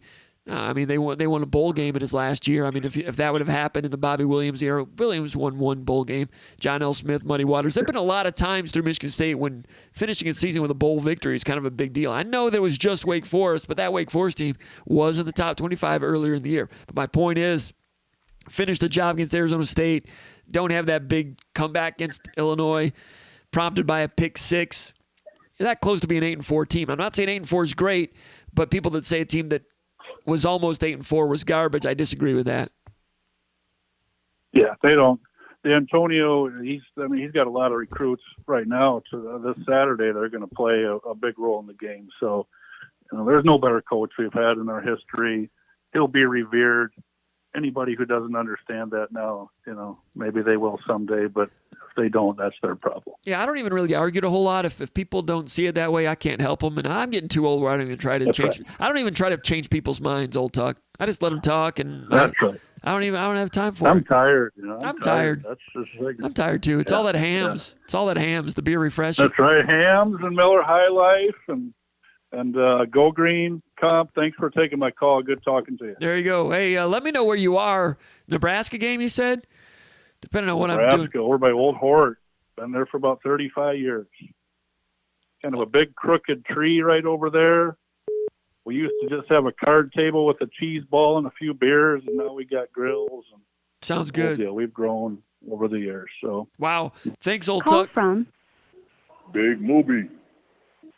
To accept, press 1. To send a voicemail, press 2. All right, we're going to go to Lansing, Michigan. East Lansing, Michigan. Ron Washington, Big Movie, revered member of the Spartan dog fraternity, and also a valued member of SpartanMag.com community over at the Underground Bunker message board. First of all, thanks to Old Tuck for your call. Had to cut you off over at the old horticulture building. I might be stopping by to check out your tailgate night of the Nebraska game. Keep me posted on that. Let's go out to Big Movie now. Big Movie, Ron Washington. What's going on, Ron? You doing all right? What's going on, Cop? Call me Ron Washington. That's funny. What? Man, I'm all messed up. I'm sorry about that. What? Hey, Ron It's all right. Armstrong. How's everything going, my man? Ron Yes, Armstrong. sir. How's everything going, my man? Really good. As you can see, I'm not been getting enough sleep, and I called Old Tuck by the correct name, which is progress. Hey, man, listen. We're all still in pregame form with fans back in the stands and college football getting back up to revving up. So we got to get the preseason kinks out, before we dive into the meat of the schedule. So it's all good. The reason Ron Washington is on my mind is because he's a baseball coach, and he's got a lot of film, including the Aussie drill. He's a big proponent of the Aussie drill, and I have my players do the Aussie drill, and I'm telling my players frequently, I'm going to pull up film of Ron Washington because it's a drill that the players don't that the players don't think they need to do, and I'm like, you may not like the drill, but I can show you Ron Washington doing this with the Orioles, the Braves, major leaguers doing it, Nolan Arenado. This is the Ozzie Smith drill. You can argue with me, but don't argue with Ron Washington. So I've quoted that a lot, so that's why it's on my mind. Anyway, Very good. apologize about that. Hey, No big worries. game. I had some video today, or I showed it a few minutes ago from the 1989 game. I know you were still a young lad at that time in Jackson, Michigan, but do you remember when Michigan State played Miami in 1989 by any chance? I do, and what's interesting about that is there were still guys left from that team when I got to campus, and they talked about how physical a game that was, and how much confidence actually they got from playing the Canes, toe to toe with those guys, and most of them felt like it was a game we really should have won, or had a good chance to win. But that was a statement game, even in the loss, that hey, we're as physical and as good as anybody. That's what I was saying earlier. I mean, Miami was big and bad and would tell you about it. Earlier in the show, I compared it. Back then, Miami, Florida State, and Notre Dame were the teams in the country. Similar right now to Alabama, Georgia, Clemson. And Michigan State that year in 1989 played number 1 ranked Notre Dame in South Bend, and the next week played number 2 ranked Miami. That would be like today playing Clemson and Alabama back to back. And Alabama, as great as they are, Alabama's not rude. They just destroy you and then they go about their business. Miami was very rude. Miami was there to they were there to embarrass you. Yes. And embarrass your family that's in the stands watching, and embarrass your high school buddies that's watching at home. They would come with kick tail and take names. So there was a risk to playing them. Yeah, you might lose 49-10, but they might just prance and dance on your grave, and it's a bad thing. And Michigan State hit hard. And I ran some video earlier in this show, and I'll probably run it here and again. I asked Harlan Barnett and Courtney Hawkins about that game today. And it was kind of interesting. I might just go ahead and run that right now. You might be able to hear it. I'm going to go ahead and run that right now. Let me see if I can. That's not it. Let's see here. I'm gonna get the. All right. I was at on 33. I do remember that game, man. Harlan Barnett. We were hyped up for that game. Our team, it's Michigan State. We were a chip on the shoulder team, like most Michigan State team with Coach Perlis, and even after Coach Perlis, that's just who we are as a program. So you can't hear went it? into that game Okay, with hold the on. mindset to beat those guys. You know what I mean? And Percy, Travis Davis, all those guys, man. We were fired up and should have won. I'm still mad. The kicker, I still remember the kicker. Carlos Huerta. That's exactly right. He couldn't miss. He couldn't miss, man. That's what I remember about that game. But Hey, Ron, just hold on. We're going to go ahead and play this for the viewers, and we'll get back, and I'll let you listen to it a little bit later. Sure. We've got another minute or a couple minutes here. 6-20. I still remember the score because we should have beat them dudes, but it is what it is. So hopefully we go down there and get it done this week. We were on the team in '89 when you guys played Miami, Mike. You guys played great that day, and they were the best team in the country coming in. What do you remember about that day? Harlan says it still bothers him. Yeah, because we had them on the ropes, man. I mean, games like that, you playing the #1 team with all the hype that came in. I remember being a beautiful day at Spartan Stadium. The place was packed. It was absolutely electric in there. And we played. I mean, it was a tough game. It was a hard-hitting game. It was a lot of going back and forth. Everything that football's about, that game, that's one of the reasons that you play college football. That particular game is one of the reasons that college football basketball was so great, so much fun when I played. And, we were very close, knocking them off. But, they ended up pulling it out. That's what championship teams do. And great memory. Does it still hurt you a little bit, too, when you think about it? I'd be lost. Man, I'm a competitor, man. You want to shoot some marbles right now, you want to race, whatever you want to do. So, they all hurt me, man. Oh, it's all against the team that was back. You talked about the mystique. Yes, era of it. Yeah. exactly right. Exactly. That's when they were the U for real, and still building it at that time. But a lot of good football players on that team, and they were a good team, and it was a good game, and a great memory. You guys were hitting that day. Did the Miami players they probably didn't compliment many opponents back then, but did they give you any nod of respect as your team? Because you guys were hitting that day, weren't you? Oh, yeah, we were hitting. Yeah, absolutely. At the end of the game, Lamar Thomas, one of the receivers, who wasn't playing at the time, but ended up being a really good player for them and played in the NFL. He was number 36. I was 36. We going in the tunnel. He said, "Dog, can I have your gloves?" And I gave him my gloves. First down now for Miami. Getting up to Conley, and Conley out to the 15-yard line. Look at Colorado. Woo. We thought Washington was a good football team. Second down, 8. Coretta throwing, and behind him, and it's picked up. It's intercepted. It's Barnett. Barnett to the 5. Diving touchdown.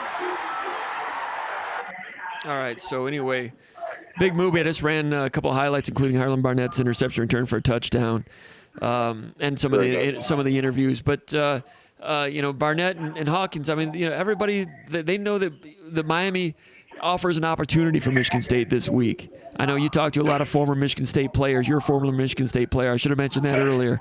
Have you been talking to the Spartan Dogs a little bit? Is the blood pumping a little bit more this week than maybe it normally would because of the opportunity? Absolutely. There's a lot of guys that are making that trip. Spartan Dogs are going to invade South Florida in big numbers. I think guys are fired up. They see it as an opportunity, as like Coach Tucker said, to tell our version of the story. And I think, it's a big opportunity for us. I think our former players are going to be, jacked up and ready to go. And our kids are too. Have you had a chance to watch I know everybody watched the Miami-Alabama game, but did you watch Miami against Appalachian State? I did. I watched it, and it was funny because I wanted to see, Alabama, man, this is really not fair. It's not a good measuring stick. Yeah. So I wanted to see Miami play a normal college football team, if you will.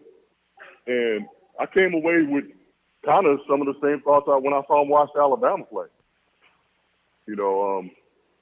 They have some athletes. You're not going to out-athlete Miami. Fortunately, you don't have to. Yeah.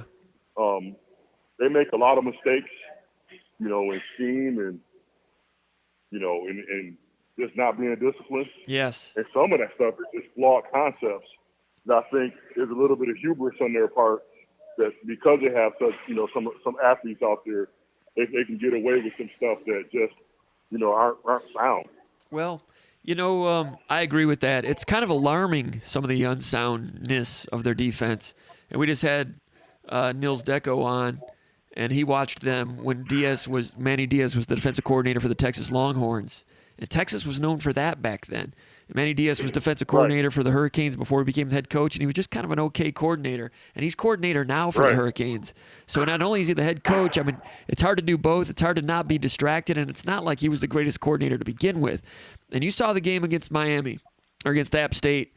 They're a one-gap team, but they have guys jumping out of their gaps. Gap integrity is not real good. You'll see Appalachian State get a little 12-yard run, rewind it, and okay, there's no one in the B gap. And the guy that was in the B gap jumps out of the B gap because he thinks it's headed to the C gap. You know how it is when coaches talk about, it's the cliches when they talk to reporters. Well, we're just trying to get these guys to realize, hey, don't do someone else's job. Just do your 1/11th. And a lot of fans might hear that, and they just think it's cliches.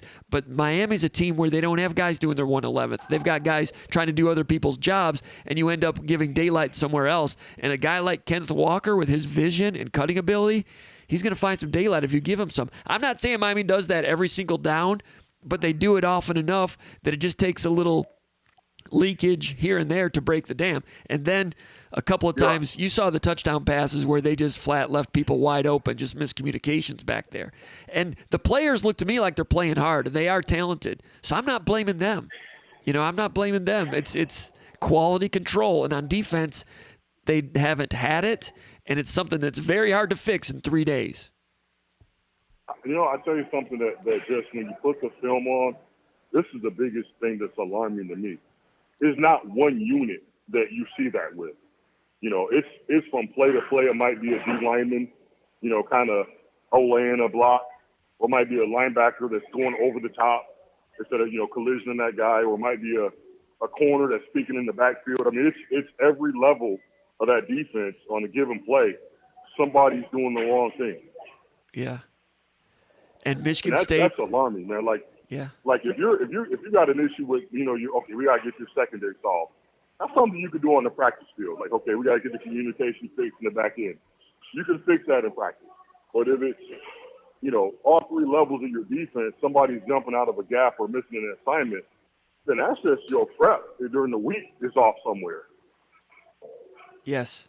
And that's quality control, and that goes back to spring practice, right? Right, and discipline, and you're not, because look, that stuff doesn't show up just on Saturday. No. You're not repping that. You're not repping that all, perfectly all week, and then Saturday roll around and guys are trying to make hero plays. That stuff's happening, Monday through Thursday, walkthrough, and nobody's correcting it, or if the way they're correcting it isn't firmly enough that it's finding its way on the game day. And this isn't a one-game thing. Miami's been this way leaky on defense, through several coaching staffs. And, Manny Diaz has been the DC, now head coach through those two staffs. So you kind of wonder, and you touched on it, isn't it one of the defensive coordinator at Texas when BYU ran for 8,000 yards in one game? I think so, yeah. He was fired at halftime or something close to it. Yeah, that was the BYU game. There's going to be some opportunities. I think the biggest thing, not jumping too far ahead, the biggest thing with our kids on Saturday is to be able to tune out the talking, because Miami's going to talk nonstop. They're going to talk in pregame. They're going to talk. If you could just tune out the talking and make them prove it with their play, I think that's where the game is going to be won, because they're going to talk. And our kids can't get into that trying to beat Miami at their own game with that talking and all that. It's not going to win the game for them. And if you kick them a couple times and get an edge on them, they can become fragmented. They always have had this sort of front runner mentality to me. Like, when they're good, they're good. But man, when a little bit goes against them, you don't see a whole lot of fighting those dudes. Yeah, and I think they're like 1-11 in their last 12 bowl games or something like that. And they've had some cold weather bowl games where they just shut it down. They just didn't show up. They didn't show up. They just. But you know what else is really funny is they haven't been Miami that, the 40-somethings and up. Remember, so our kids won't be playing against the Mystique. Right. That's where our kids won't have that. It's Miami. It's just Yeah, to them it's just to them it might as well be. Yeah, it's not. I'm not going to disrespect them, but yeah, it's that. I think that they won't be playing the name on the front of the jersey. What about the heat factor? Right. What about the heat factor?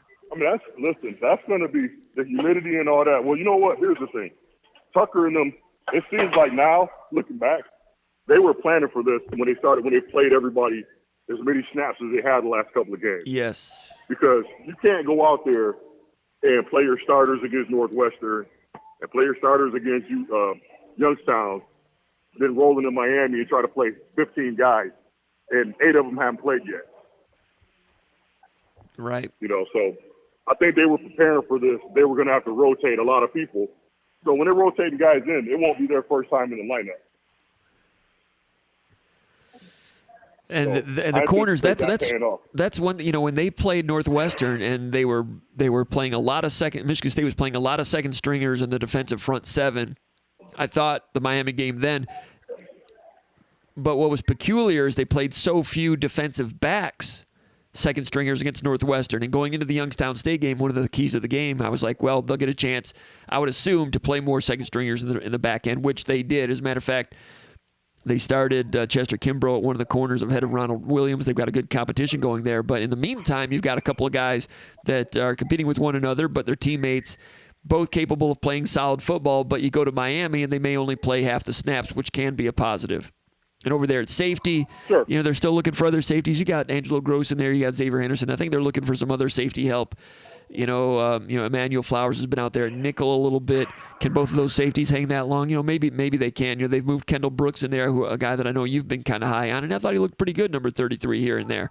So, he shows every time he's on the field, he makes a play that's sudden. There's some suddenness to him, and while the guy's learning, that's what you want to see. That, hey, even if he doesn't know exactly where to be, he's playing with a sense of urgency. He's collisioning guys, and you see it every time 33 steps on the field. So I think as he gets more comfortable in the scheme, I think, look out, he's going to make some plays. Now, I don't know if you remember that I told you I like the way 27 plays. Halliday. Chase Klein? Halliday? Yeah. Halliday. That I thought he had a chance to be a player. And I thought I saw some things from him on Saturday where he was taking charge a little bit, getting guys lined up. It was a play in particular where he made Crouch kick out a gap, to get head up with the back, and the back leaked out, and Crouch had leverage on him. I think he ended up getting a sack on that play because Crouch leveraged the back properly. It was just one of those little things that probably doesn't show up in the stat sheet, but when you watch the film, I'm sure he got a plus on his grade sheet because of that play. Right. He's looking good. He's learning as he goes. He does a good job avoiding blockers, too. He just kind of has that knack, that instinct to just kind of get small and duck under blocks and arrive with some pop. I saw that, and you know who it reminded me of? Who's that? Is a young John Retzke. Okay. Maybe not as sudden as Retzke, but just he had that knack of just, finding a way to the ball carrier, finding a way to the football, And that's just either you have that or you don't, But what right now, Crouch is just making up for that with just his ability to run. There's some plays where we talked about maybe didn't finish, but you can see the raw materials there. Right. I actually think this is a game where Crouch shows up. I think just being an athlete shows up in this game more than any. For at what position? Or just everywhere? For Crouch, I think this is a game where Crouch's athletic ability shows up. Okay. And would you agree with me with what I said about Crouch in the first game or so, that he was still getting used to the new system, but the talent flashes here and there, but some habits? Yeah, you can tell that he's still thinking a little bit more than just letting it, cutting it loose. But you can see that he's. And I posted this. I said he's a half step away from making a big play, not a half step making from any play. Yeah. So he'll get there, he'll make the tackle, but as he gets comfortable, those are big plays. Right. So let's talk about Michigan State a little bit more. What you've seen so far elsewhere. What else has caught your eye? That in that Youngstown State game, Jordan Simmons comes in there, makes some plays, does some good things on offense. Peyton Thorne wins the job, gets in there, and I think he's looked pretty steady. I like what I've seen from Thorne if I'm a Michigan State fan. For sure. I think he's done exactly what you wanted him to do. He's taking care of the football. He's, hit some throws here and there, but he's taking charge of that offense. And you can see he's growing into the position. So, 2 games into the season, he's progressing, the way you'd like to see. He missed a couple of deep balls in game 1, came back and hit those in game 2. So I think, they're just going to keep, inching forward, and as he gets more comfortable, I think they're going to open the playbook up a little bit more. The offense, I think, has been pretty interesting. Getting the run game going with different kinds of run plays. Last week they showed a little more counter, pulling the guards and tackle either on the front side or on the back side, and then running counter read off of that for Peyton Thorne's 10-yard touchdown. You had guard and tackle pulling, and he's reading an unblocked defender. It's not a zone read option. That's a counter read option, which was an interesting. There was a lot of stuff going on. Right. That's off a counter trade look, but a quarterback keep. That's a nice wrinkle. Yeah, and they saved it for the red zone. Saved it for the red zone and got in. Against Miami, if you have some pre-snap shifts, you watch Miami when they're like communicating about gap readjustments after a shift or two. I'm not real confident they've got it down when the ball's snapped. So I wouldn't be surprised if you see Michigan State. I wouldn't be surprised if you see Michigan State, they always do motion and shift things here and there. But if you shift a lot against them, it makes it harder for them to keep their gaps straight. It's already a struggle for them to keep their gaps straight. I don't know. I think Michigan State, right up the middle, is going to try to probe that defense and make Miami prove that they've solved some of those problems. You know, I'm surprised. It's funny you mentioned that. I'm surprised how many times that a tight end shift allowed, and they didn't adjust to the tight end shift. They gave up the edge so easily. Miami? I mean, just a simple, basic tight end. Yeah, just a basic tight end shift, and they didn't adjust to the tight end shift. And that's just an easy block down and kick around, down, around. It's, that's an easy. That's high school football block. You know. All right, so yeah, I mean.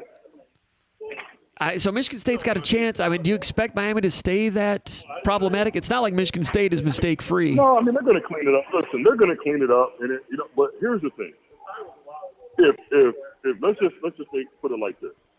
I think a lot of us are projecting what we think of Miami historically into this game. But let's just say we put, I don't know, Pitt uniforms on this Miami team. How would you feel about the game going into it? Pittsburgh would probably not be a 7-point favorite like Miami is. You know what I mean? So I think some of that is figured into it, that it's Miami, so they're getting a little bit more credit than maybe they've earned. So, I mean, if I'm watching the game, I mean, I'm going to this, a little bit biased, but just football to football, we play a clean game. I don't see why. I mean, I like our chances. There's a couple of things that little cause for concern. I think we may be subject to some deep balls because to date we haven't shown a pass rush. Yeah. And if you give King time to throw, he will find some open guys. So that's probably my biggest concern is deep balls and then, King on some broken plays. But just, base straight up football, I don't see any reason why we couldn't go down there and come away with a W. That would mean a lot too.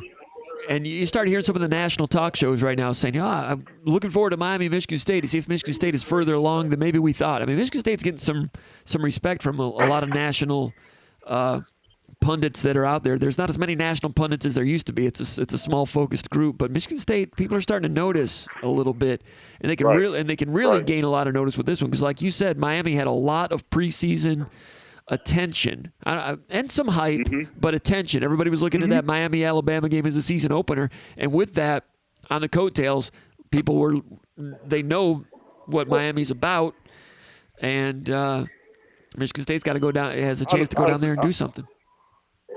Honestly, it's kind of surprising because look, last year was a different year. I get it, but man, any team they played with a pulse last year, they got annihilated. Like just pushed around. Yeah. So we'll see what they're. This is what I'm excited about. Kyle. For the first time in a long time, we're bringing the offensive line in the run game with us. You bringing an offensive line in what? We're bringing an offensive line in the running game with us. Yes. You mean? Yes. And you get on the road and you can run the football. Then that opens the play action up, and so, and they're gonna, and they've watched plenty of film on 9. Kenneth Walker. So, yep. So they got to get Miami's got to get that straightened out. They've got to get their gap integrity improved, and they got to keep an eye on number 9 Walker. And Walker's very good with the vision and the cutbacks. So that's. I mean, in a way, Michigan State matches up with their weakness. Right. Michigan State's ability to run the ball between the tackles and make some of the gap things a little bit cloudy for some teams, but it's for Miami. It's more than a cloudy problem for them. It has been anyway to this point. And look, and I get it. It was Youngstown State, so you try not to make too much stuff that you see against the team that you should do these things to. But what I saw on film from Jarvis on that run by Collins, that's not just because it's Youngstown State. That's some attitude right there. Which run was that? Where Collins had about a 20-yard run to the right. Yes. And Jarvis just annihilated the kid. Okay. I mean, I haven't seen a guy on our offensive line just maul a guy like that. It's been a minute. And Jarvis was playing. Nastiness. Yeah, Jarvis was playing right tackle on that play. And usually if someone's getting flipped around like that, they usually have their hands outside the framework and it's holding of some sort. He had his hands inside the framework. And I saw your post on that thread over there at the Underground Bunker message board. I said that looked like grizzly bear versus a salmon. Yeah. You know, it just, when a grizzly bear gets a hold of a salmon and the salmon's flopping all over the place, and the grizzly bear just has him. That was Jarvis on that play. Yeah. He had the defensive end, and he was flipping around like a salmon. I saw that play comp, and I said, okay, this is we have something here with when you see a lineman get into a guy and then control him and flip him over. That stuff is contagious, man. You know, other guys in your own line want to start getting into people. You know, next thing you know, you got a group of 5, 6, 7 linemen. They're just animals. Right. You know. Would you call it for Michigan State? Would you call it cautious optimism right now? Because you gotta see it to believe it a little bit.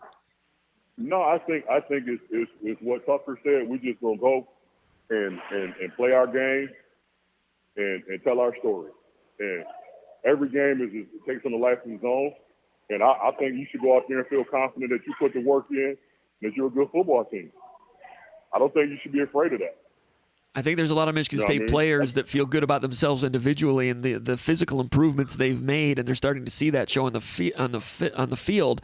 Secondly, with Michigan State players, there's a lot of tunnel vision, like doing their job, doing it with physicality, and getting back in line and doing it again.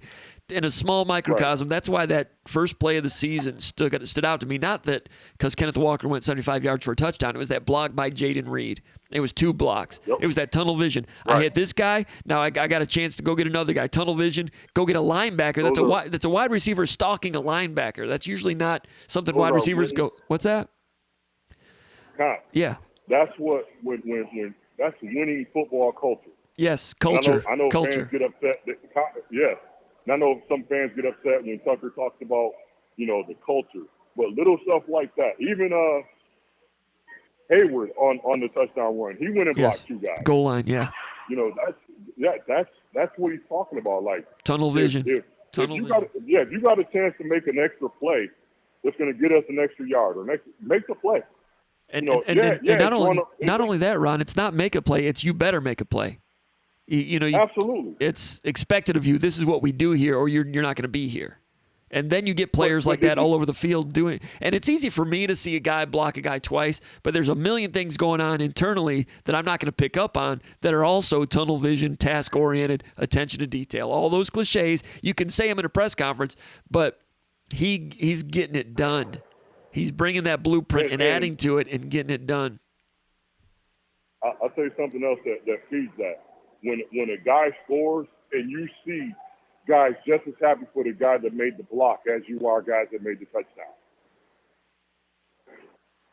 You know what I'm saying? Yeah. So what about that's the kind of stuff like?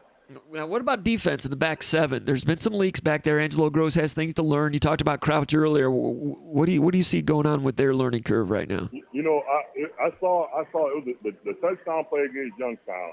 I know everybody was pounded on Gross. He's got to take better pursuit angles, and some of that's true. But if you look at that play, he was in the alley where the safety's supposed to make the play. The issue on that is that the corner carried that route a little too far inside and gave up the leverage. Yeah. As soon as you get that far inside, you're basically an additional blocker for the safety on the safety. Yeah, Kalen didn't. Kalen needed to outside in that to the leverage it back to the help a little bit more. Right? Leverage that. If he leverages that running back's got to make a choice to run into Kalen Gervin or cut into Gross. They got him bracketed.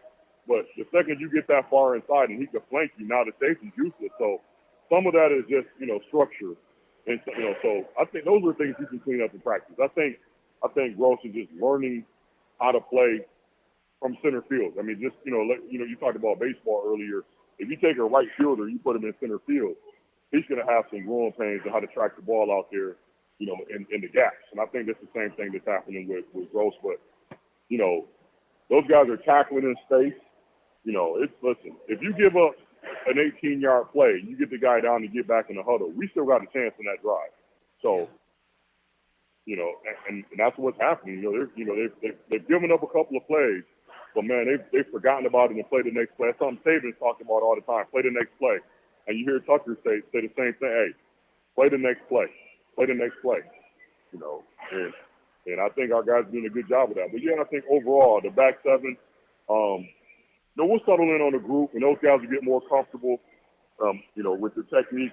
But again, the deep ball is the one thing I have concern with. It seems like that's just right now where I see some leaks in the deep balls. Like, I'm not worried about, dink and dunk football. Like, if you got to go 12 plays over and over to score, some point you're going to turn the football over. And if you can string together 4 12-play touchdown drives, you're probably going to beat a lot of people. I mean, that's just hard to do consistently. And I think it was a study done by the NFL that any play over seven plays, any drive over 7 plays usually resulted in a touchdown. I mean, in a turnover. So make them run 7 offensive plays or more, and the percentage that goes up, your probability of getting a turnover goes way up. So I don't worry about that, man. It's the big plays that get you beat. As long as we don't give up big plays for touchdowns, that defense doesn't have to be, the 85 Bears. Right, and Michigan State gave up, somewhere around 150 yards rushing, a little bit more against Youngstown State. Your thoughts about the run defense for Michigan State? I mean, 29 came on that touchdown we just mentioned a moment ago, and I talked earlier in the show, Jack Camper was the play side defensive end on that play, and he got washed out, and it took a linebacker out of the play also. So in a perfect world, they'll have Drew Beasley back in action and Drew Jordan this game. Not sure about that. They need them, but that was a chunk play that was against a third string type of situation. But run defense, any trepidation there for Michigan State against a good, some good tailbacks and a good running quarterback. I think there's going to be some plays. I mean, like I said, it's not a defense that's going to shut anybody down, but as long as we're sound and tackle, I think we'll be fine. The linebackers have been a little iffy, but they're getting better. Pass rushers is more of my bigger concern because I think King if you give him time to sit back there, he's going to make some stuff happen. I thought he was a better version of Michael Penix. And if, you saw a healthy Michael Penix, what he could do. And I think, De'Aaron King's a better player than him when he's healthy. So really? I think so. I think when he's healthy, man, that kid he can swing and he can run it, when he's healthy. I can't say that I've watched a lot of his film and what he did well at Houston in the past. Did he do a lot of damage from the pocket, or is he more of I mean, he was what he was, man, is he made a lot of damage off of broken plays like this. Drop back is not open, scramble around, broken play. He was just tough to defend in that way. Yeah. I haven't seen how much he's doing to that now with, after coming off the knee injury, but when he was healthy, man, he was a problem. Sure. And at 5'10", I think outside the pocket he can create more problems than inside the pocket, but I've not studied him a ton at Houston. I watched this game and, thought that, he did some good things. He was inaccurate here and there. Ended up, I think, 20 out of 33 for 200 yards passing, 19 carries for 79. A few of those were scrambled. Some of the designed runs were not as successful as the scrambles. So, I mean, Michigan State's got to put a fence around him. I asked Harlan Barnett about that today, and we ran that video over at SpartanMag.com. Back in the past in the Narduzzi, D'Antonio, Barnett, Tressel days, when they would face a dynamic quarterback like this, they would always try to put a fence around them, like Shoestring at Michigan and some of those guys, rather than chase them into a play, corral them, put a fence around them. I asked him, is that still applicable in the scheme that you run these days? And he was like, yep, that's still part of. So I assume they're within the framework of the, and they won't be the first team that's tried to do that. But I think that rather than chase him into a play, I think the poison that they would rather pick is keep him in there and let him throw from the pocket as the worst case scenario if you can. For sure. You don't want to run yourself, into a big play by being, too aggressive and, opening some running lanes for the guy and all that stuff. So that's definitely more than likely going to be their approach. And make him prove that he could beat you just, being a pocket passer. Because with those guys, most of, they're just as dangerous with their legs as they are throwing the ball. So if you make him, stand there and prove that he can, be patient and take the check down and not get greedy, then if he can, you tip your cap to him. You probably, then you adjust. But I don't know that I've seen him be that patient. I think most of the time I saw that guy be dynamic was on broken plays or QB scrambles where, third and long he converted. Okay, we just got a post from a guy that says he's a Houston graduate, University of Houston graduate. He says De'Ara King made a lot of plays from the pocket at Houston, but he was also in the perfect offense that year to do that. 50 touchdown passes in 11 games. Said once the offensive coordinator left, he has not been nearly as good. So that's interesting insight from a Houston fan there. Yeah, absolutely. All right. Who was the OC? Was that Applewhite that was the OC? Might have been. Yeah, Major Applewhite. Okay. So before I let you go, I'm sure that you've taken some notes. You and I usually do the Skull Session podcast. We've not done that yet this season, but you probably were taking a lot of mental notes, things you wanted to go over. Maybe things you just talk about with your Spartan Dog friends. I don't know. But anything else that we've not touched on that's got your eye with Michigan State football right now, either on the field or just anything? I think there's some guys that you know what, we'll have to have that conversation off air, because there's some guys I think not necessarily been held back per se, but you'll see more. I think and this is not any inside information, it's just my gut feeling. There's some guys they know that this is the type of game that they brought them to Michigan State for. Okay. All right.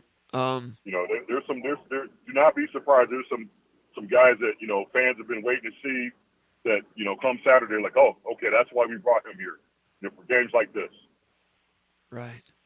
I'll throw one out there. I think Malik Carr shows up this weekend. Yeah. Okay. I think Malik Carr shows up this weekend. He's an athlete in the body type that you bring in for these kind of games. And you can get a tight end lost in that Miami coverage too, Right. And I don't think there's going to be a guy out there in that Miami secondary that's going to see Malik Carr and be in a hurry to run up and tackle. I don't know if you stood by that kid. Yeah. But there's not a whole lot of humans just built like that at that size. And there's not much film on him either. No. So, I think he's going to be one that the Steelers phrase from Coach D, they let the line out of the cage this weekend. All right. Great opportunity for Michigan State. Ron Armstrong, big movie. Hey, man, thanks for chiming in. Anything else you want to, any more wisdom you want to throw on us here? You good? No, man. Hey, hashtag SD4L. Go green. All right, there he goes. Appreciate it, Ron. There goes big movie. We appreciate always hearing from him and setting us straight on things and helping us understand things. Good guy. I know a lot of you guys like him too, so glad that he was part of the show here. Looks like the chat kind of got hijacked by some rascals. So let's see if I can go through this. Some of the guys that took time to post, see what's going on. George Page says, "What's the first place going to be? Double reverse pass?" No, Michigan State ran a trick play, first play of the game, of course, against Youngstown. Maybe a play action, something. It'll be play action or a run. It's not going to be anything crazy. And now it's a thing, scoring on the first play. Don't look for Michigan State to do that, but they'll get settled in. Terrence says, "Hope everyone is having a great week." Same to you, Terrence. Old Tuck says, "MD seemed to stop, run first, and make opponent one-dimensional." Yes, Hazelton doesn't seem to have the same emphasis on stopping the run. I would agree. Hazelton in the 4-2-5, it's not all about stopping the run first. They want to stop the run along the way, but not to the point of giving up the dink and dunks between the 20s like Michigan State used to do. I'm not saying one way is better than the other, but it's a different approach. Hayden Fisher says, "Post-summer update on the Great Lakes Power Rankings." Wow, the Great Lakes Power Rankings. I need a graphic for that. I need a visual for that. I don't know if we're all finished with the summer rankings right now. Of course, for the last 2 years, Lake Huron has been number one in the power rankings. A lot of Lake Michigan fans are saying, "Okay, that's a joke. Lake Michigan's number one." A lot of people saying that, but my personal power rankings, I got Lake Huron still number one. We'll see how that goes. Maybe by October 1st, we'll wrap up the summer. It's an interesting rivalry, especially when you start comparing. When you look at that rivalry between Lake Huron and Lake Michigan's beautiful. It's got the dunes. It's a little different color blue over there also. Different crowd a little bit. Lake Michigan, you got a little bit more of the Chicago influence. Lake Huron, more of the Michigander, salt of the earth a little bit more, as I might say, if I dare say. Love the Manitou Islands. I love Mackinac Island. You got an island rivalry. I love the Au River heading out to Lake Huron. I love the Pierre Marquette River heading out to Lake Michigan. You got a river rivalry. You got an island rivalry. You got all kinds of things going on. That's one of the great rivalries in geology. Is that what that is, geology? I don't know. Anyway, great question, Hayden. I don't have an answer for that yet, but Lake Huron still number one. And, you know, the underdog there is Lake Erie. You know, it's not always been the cleanest lake, but it's warm because it's shallow and it's south, it's southerly. And, you know, the walleye fishing is great down there. And Lake Erie remains ahead of Lake Ontario. Lake Ontario is pretty and nice, and I like it. But I got Lake Erie ahead of that just because, Lake Erie, the wines at Lake Erie are better than the Leelanau wines. I hate to tell you that, but the Lake Erie North Shore wines are better than the Leelanau wines. Leelanau Peninsula. I know they like the ice wine and all that stuff up there, but I'm going to go with the North Shore. Lake Erie wines. The walleye fishing is different. Now, you don't get the lake trout in Lake Erie. And I like lake trout. It's fun, but walleye tastes better. But Lake Erie needs to bring the perch back a little bit more. But on a personal level, I'm not a big cigar smoker at all. But Lake Erie, North Shore, Canadian Shore, you can legally get into the Cuban cigars there, which I did a couple weeks ago. That was a new experience, which was interesting. All right, moving. So you got all kinds of different asterisks and things on Great Lakes power ratings. Just going over a few of them. Yaga Yo says, I have a feeling Connor Hayward will go off in this game. I like the leadership that Connor Hayward is showing. And running backs coach William Piegler said that's something that they liked about Connor Hayward last year when he was a running back. One of the reasons he emerged as a starter. I mean, he can't be a running back on leadership alone, but he's a guy that's not afraid to hear his own voice, as Tom Izzo says in basketball. And Hayward, if you saw some of the all access this week with the tight end group with Ted Gilmore, you know, the guy leading the huddle at the tight end position is Connor Hayward. So he's been solid there at the tight end position, turned in two really good plays in the Northwestern game early that's helped set the tone for that one. And they need the blocking in the tight end position to continue to be good. It's gone from not good to functional, needs to continue to improve. Joey Adams says, does Miami come out stronger than ever after two tough games to start the season? Or do they come out dejected and MSU hits hard first? Miami will come out hard and aggressive and fired up. But if Michigan State happens to control the early going, Miami could become fragmented and start hanging their, I don't know if hanging their head is the right term. They did that against Alabama a little bit. They could become fragmented. Ron Armstrong and I talked about that a moment ago. I think if Michigan State takes a few to the chin, I think Michigan State's more likely to be resilient and nose to the grindstone and play 60 minutes. Doesn't mean they're going to win, but I think that they get to the finish line a little stronger. I think Miami might be less equipped to rally back from taking a shot on the chin for what that's worth. Brad Fishenko says, bags packed, early AM flight to Miami, go green. Have a good time out in Miami, Brad. Blake Stewart, Catholics versus Convicts, was it called? Yes, it was. That was Miami Notre Dame. That was the rivalry back in the late 80s, and it was unsightly. They ended up stopping that rivalry. They thought it was getting a little too many extracurriculars. Logan Augustine says, thanks for everything you do. Absolutely love listening. My question is, how are we sitting with Tatum? I think Michigan State seems to be a little bit in the lead for Tatum. Can Tatum go ahead and pull the trigger and commit to Michigan State? The start that Michigan State's off to helps. Michigan's off to a good start too. I'll still believe it when I see it, but Michigan State's been running strong.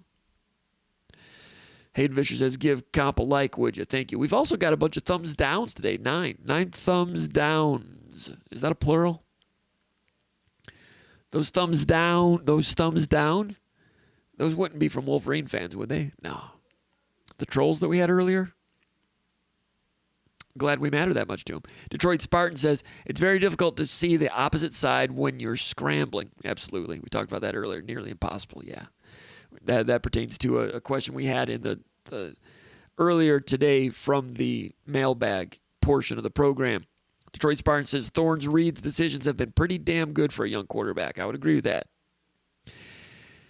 EJ on the beat says, is Ricky White back with the team? No. I mean, he's not, as Tucker said a couple weeks ago, he's not involved in team activities. That's all we've heard about that one. Benjamin Walmsley says, just booked my flight and bought my ticket for Saturday. Go Green. Good for you. Going down to Miami. Michigan State versus Miami. Hard Rock Stadium. It's going to be a good one. Parker K says, I expected Fletcher to take a big leap this year on the defensive line. Okay, Michael Fletcher, last year as a sophomore, had 3 sacks in limited playing time, so he's productive in a limited number of snaps. Kind of thin, pretty good straight line speed, not really a burst takeoff guy, not a turn the corner guy. I've always said that about him. He's added some strength, some size. I think he's wiry strong at the point of attack. Some guys have added some size. I've not seen any of them lose speed, which used to be a problem back previously. But he's one guy that I wonder if he's lost just a little bit of quickness. I don't know if he becomes, strong side defensive end type. But you expected a big leap from him this year. I didn't rule it out, but I'm not surprised that his role has just been, I don't want to say minimal, but it's not been a feature role. I'm not surprised. Nothing against him. I'm just not surprised that it hasn't gone to that next level for him. I thought it was possible like you did too, but I didn't necessarily expect it. You expected it. It's not happened yet. But he's a good kid. He gives effort, and he's useful, especially right now with Beasley and Drew Jordan questionable. Michael Fletcher, you need that guy. And if possible, Panashuk got his time. Pietrowski was solid. You have Camper, you have Fletcher. Can you just roll 3 defensive ends in that heat against tempo? You probably need all 4, and that includes Camper, and you're not going to have Tank Brown.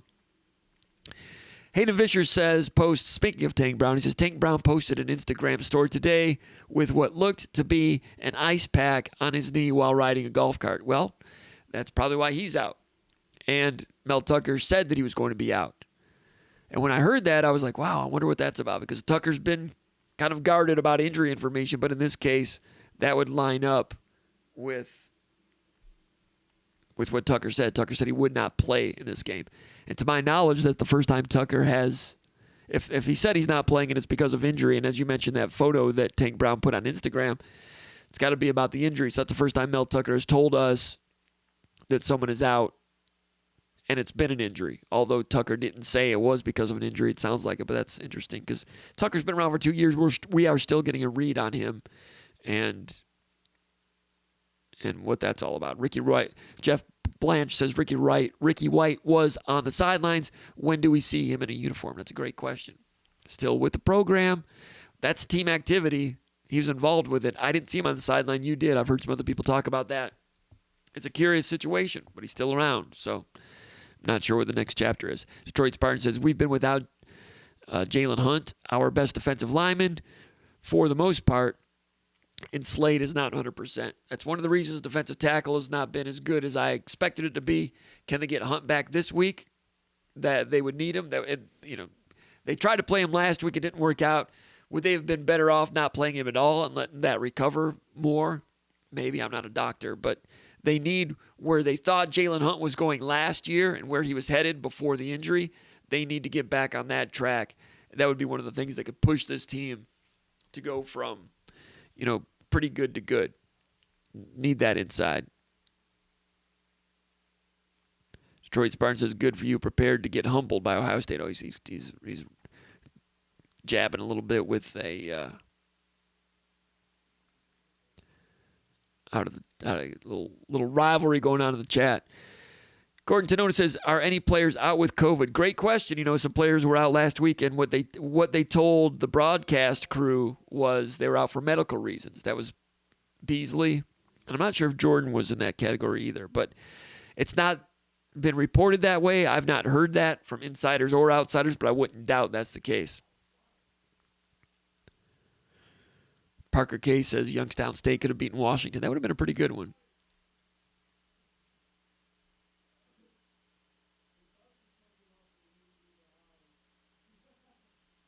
All right, this is when things kind of went off the rails a little bit. About the Michigan Trolls. Glad that we matter that much to them here on our little program. I'll just zip through this. Austin Courier, thanks for the super chat once again. All right, let's go back to the mailbag now. Nick Harrington. Thank you, Nick Harrington, for your support in the tip jar. Appreciate that for sure, Nick Harrington. And where are we at here? I'll just go down to the bottom, make sure nothing else has gone off the rails. Wolverine, more Wolverine trolls. See what we got here on the troll. Wow. Okay.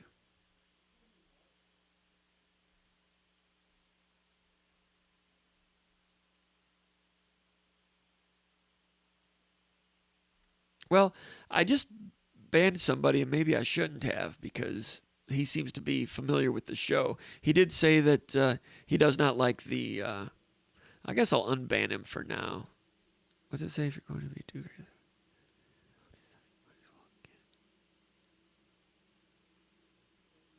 Nerdville. Okay, Big German doesn't appreciate the Big German from Owasso says, hey, from Owasso, please don't do the word Great Lakes rankings or the imaginary starting 5 basketball team. This should be about football. Well, I give them credit for watching because that's what we've done in the past. So I'll take that. I can take criticism. I'm not going to ban them for criticizing what we do. That's fine. That's fair. All right, let's go back to the mailbag and wrap this up as we head toward 11 o'clock.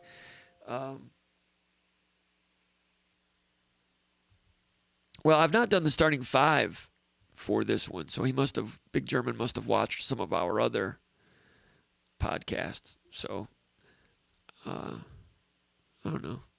Dungeons and Dragons. Yeah, that hurts. That really hurts. All right, Comp says, or Go Green 35, Nolan from Grand Rapids says, what MSU position group worries you the most for the Miami game? What are your thoughts about Jay Johnson this year so far? Play calling, play designs, tempo, usage, game plans. I like what Jay Johnson's done. We talked about that in the VCast today. You know, when I watched what they did, Jay Johnson did at Minnesota and also at Colorado, I thought it was kind of a Dave Warner type of thing. And Dave Warner put together in 2015, it was a school record-setting offense. So some of that was successful. It made some fans uneasy, but he had a lot of success at times and ended up being demoted. But that's what I kind of thought Jay Johnson was. But here at Michigan State this year, with a more dynamic running back and an offensive line that is now dialed up and a quarterback that can do some things, you're seeing them attack the field sideline to sideline, deep shots, diversified with the ground game, not just zone plays. We talked about some of the new wrinkles in the run game last week with the guard tackle pulling with the counter stuff. Not been able to really utilize the tight end like you would like to use because Michigan State really does not have dynamic tight ends. That being said, they highlighted Connor Hayward early in that Northwestern game and helped set the tone. I think they've had real good rhythm, real good timing, not going against the greatest defenses in the world thus far. So we'll see what happens when things get tighter. But I think Jay Johnson's been pretty strong so far. I don't know how anyone could say that it's not been. Position group for Miami that worries the most.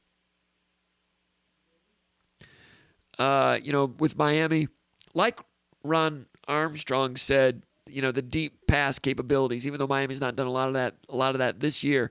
De'Aaron King has the capacity to do that, and we have Charleston Rambo out there and Harley. These guys are pretty good, pretty dangerous with what they can do. De'Aaron King, ability to make plays outside the pocket with really good speed, type of guy that can carry a team if he gets hot in a particular game. But I've seen him he was inaccurate at times against Appalachian State, which stalled some drives. Made some decisions in the zone read where he kept the ball where I'm not sure it was a good decision. And to the point where Miami fans were kind of booing the offense a little bit last week. So things are getting a little hot, and testy down in Miami, and Michigan State could help push that thing over the edge. Face card 7 says, I've not watched Miami, but with King's ability to run, is it logical we spy him with Crouch on select downs? I think it's possible. Or with Halliday. Spy him. Maybe not down after down, because then they can attack you if they know that's what you're doing. But yeah, I think in man-to-man situations, that'll happen. What game was I watching where someone spied somebody and it just didn't chase him down, didn't work well enough? I think Ohio State did that once or twice against Anthony Brown of Oregon and still let him out once or twice.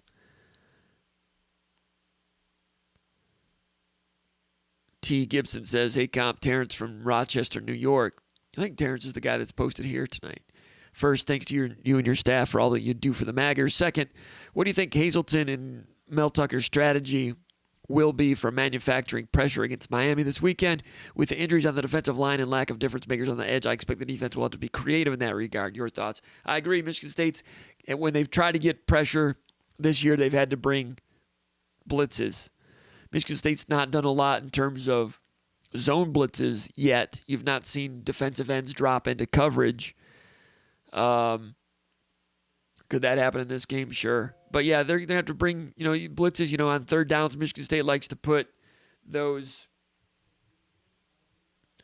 linebackers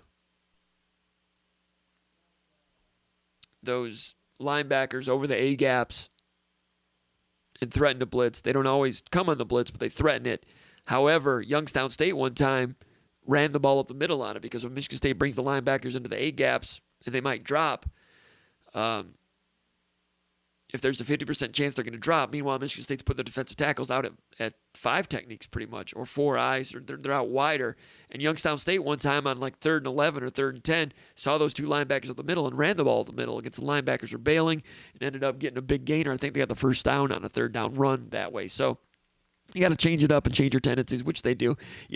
They were doing that against Northwestern. Sometimes they come on a blitz, sometimes they drop. And then in the red zone that one time when they ran the 0 blitz, they showed the 2 linebackers and brought them, but also brought the safety. The safety was unblocked, got the sack. That was just a race. We're going to get your quarterback before you can find an open receiver. And there was an open receiver. So, yeah, Hazelton, they'll have some creative pressures. I mean, it's not like they're not going to go like Joe Lee Dunn style and just blitz all the time with all kinds of crazy stuff. I mean, they still want to be sound back there.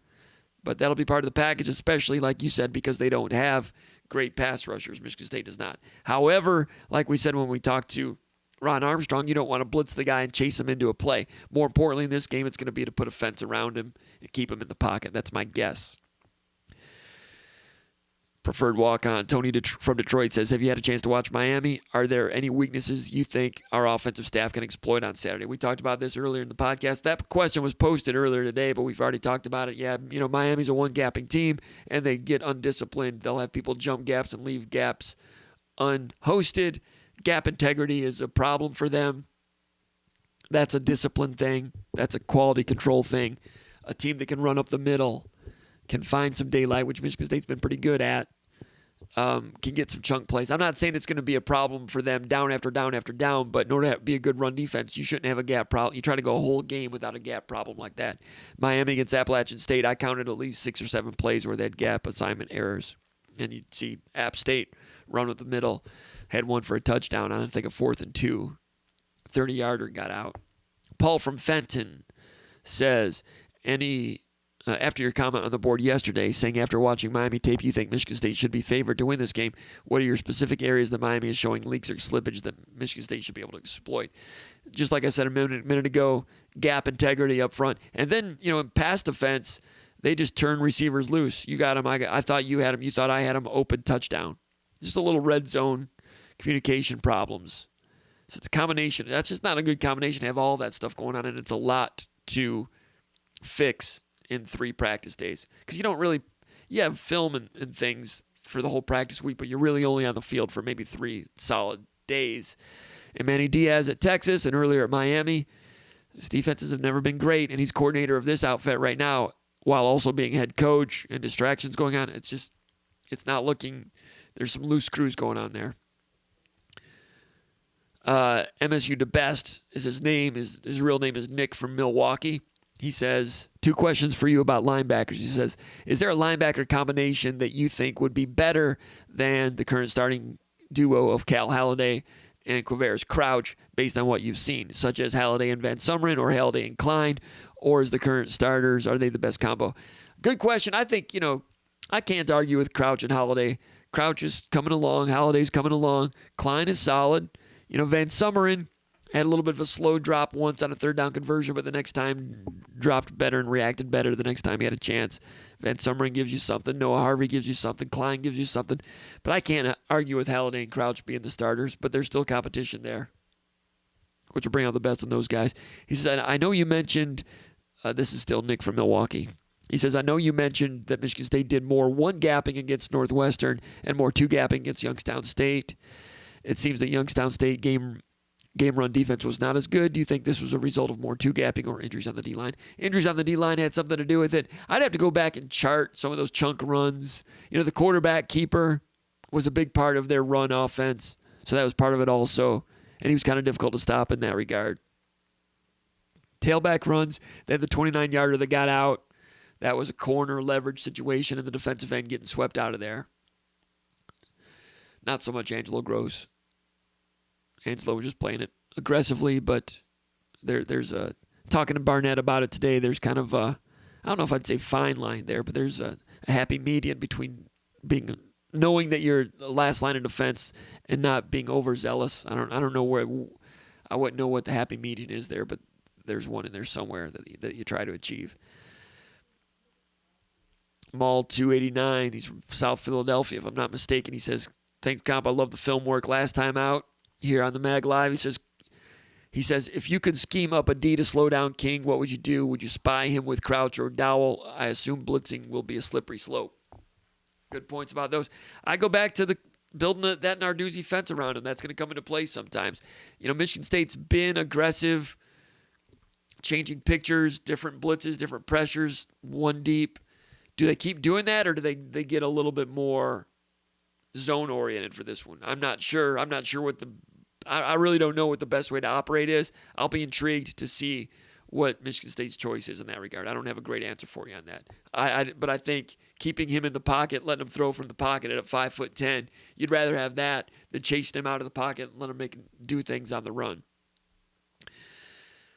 Griff from Hill Valley, California says, any concern with Peyton Thorne hanging onto the ball too long? I've read he's last in the Big Ten at close to 3 seconds. Has not hurt Michigan State yet, but against a good pass rush, it could. It's a great point. I was not aware of that stat, that he's last in the Big Ten in terms of holding the ball too long. I've not seen it be a problem yet. I thought comparatively, it's interesting you mentioned that, because in the open practice that we saw at Spartan Stadium 3 weeks ago, I thought that Peyton Thorne was not making decisions as quickly as Anthony Russo was. And Russo was gaining on him, but never quite overtook him. But that was a close competition. And I thought Russo made decisions quicker on that particular day. Now, Russo's thrown interceptions throughout his career. Can he get rid of that? Would he have been able to get rid of that if he were the starter at Michigan State this year? Good question. I don't know. But whereas Thorne has been slower to make those decisions, you've not seen bad decisions. So right now, not a problem. Against good pass rushes, that's when the frying pan gets a little hotter, and you'll find out when I find out.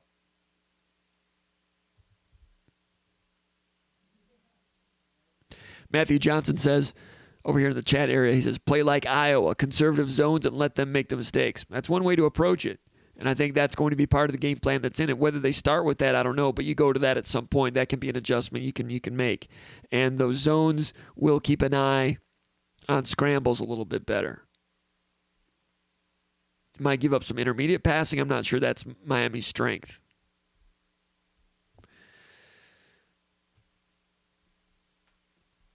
Zones. Michigan State runs a lot of cover 3 zones with their blitzes, so you can run your blitzes with your cover 3 zones. That you're usually weaker along the sidelines when you do that. If King can find it, he's a good enough quarterback. He should be able to find it. Whether he's accurate with it is a different story. That comes and goes.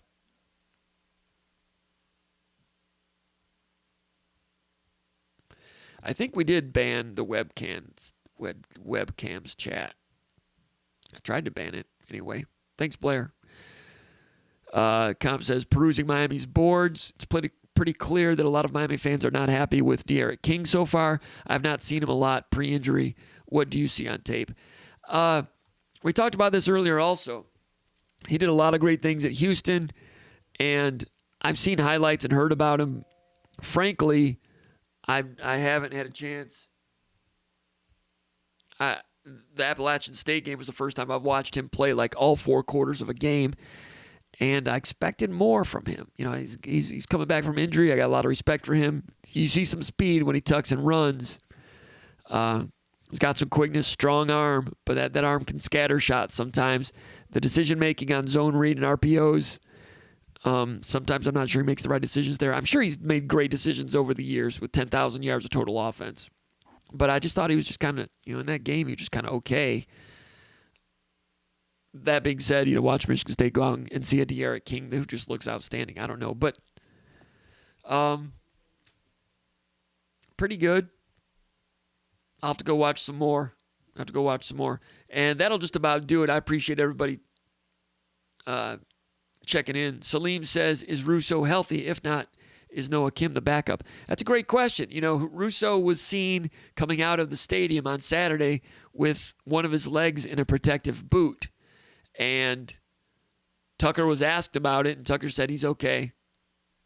But so if you want to take that face value, then Russo's okay.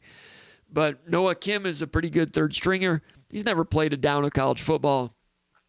Kim has some ability. Kim looked good in the spring game, looked good in the open practice. The coaches compliment him. He can do some things. Tucker was talking about him this week, saying he can sling it around pretty good. There's something good about Noah Kim. He's going to play some solid college football for somebody. You know how the quarterback position is. It's hard to maintain more than one quarterback. And most programs have quarterbacks transfer out. You'd like to keep Noah Kim for 5 years like Andrew Maxwell. If he can be a happy backup. But if he were to transfer to someplace like Coastal Carolina or Old Dominion, back near his home, I would not be surprised if he goes somewhere and plays good quarterback, plays good football for somebody. But Michigan State wants to keep him. They're happy with him right now. Detroit Spartan likes Kim a lot. Anyway, hey, it's 11 o'clock. We've been doing this for about, 2 hours. It's probably 2 hours too long, especially for some of the trolls. Hey, trolls, thanks for checking in. Glad to know that you care. Thanks to those of you that were sparring with the trolls. All right, Detroit Spartan and Old Tuck. You guys are my boys. I need you guys to be cool. All right. Anyway, appreciate everybody checking out SpartanMag Live. Everybody enjoy the game this week. Great opportunity for Michigan State. Thanks for coming in and talking a little football with us here at SpartanMag Live. We're glad that we are part of your Michigan State experience and your Michigan State habit. We know what it's like. I should have taken this out a long time ago. We had the Armstrong thing up there. Take that out. Anyway, we will see you next time. Go to SpartanMag.com for continuing coverage of Michigan State football and everything else going on. Check out the Underground Bunker message board. It is the church of what's happening now with Michigan State sports. It's the daily narrative on Michigan State sports. Underground Bunker message board, SpartanMag.com. We'll see you later. Have a great weekend.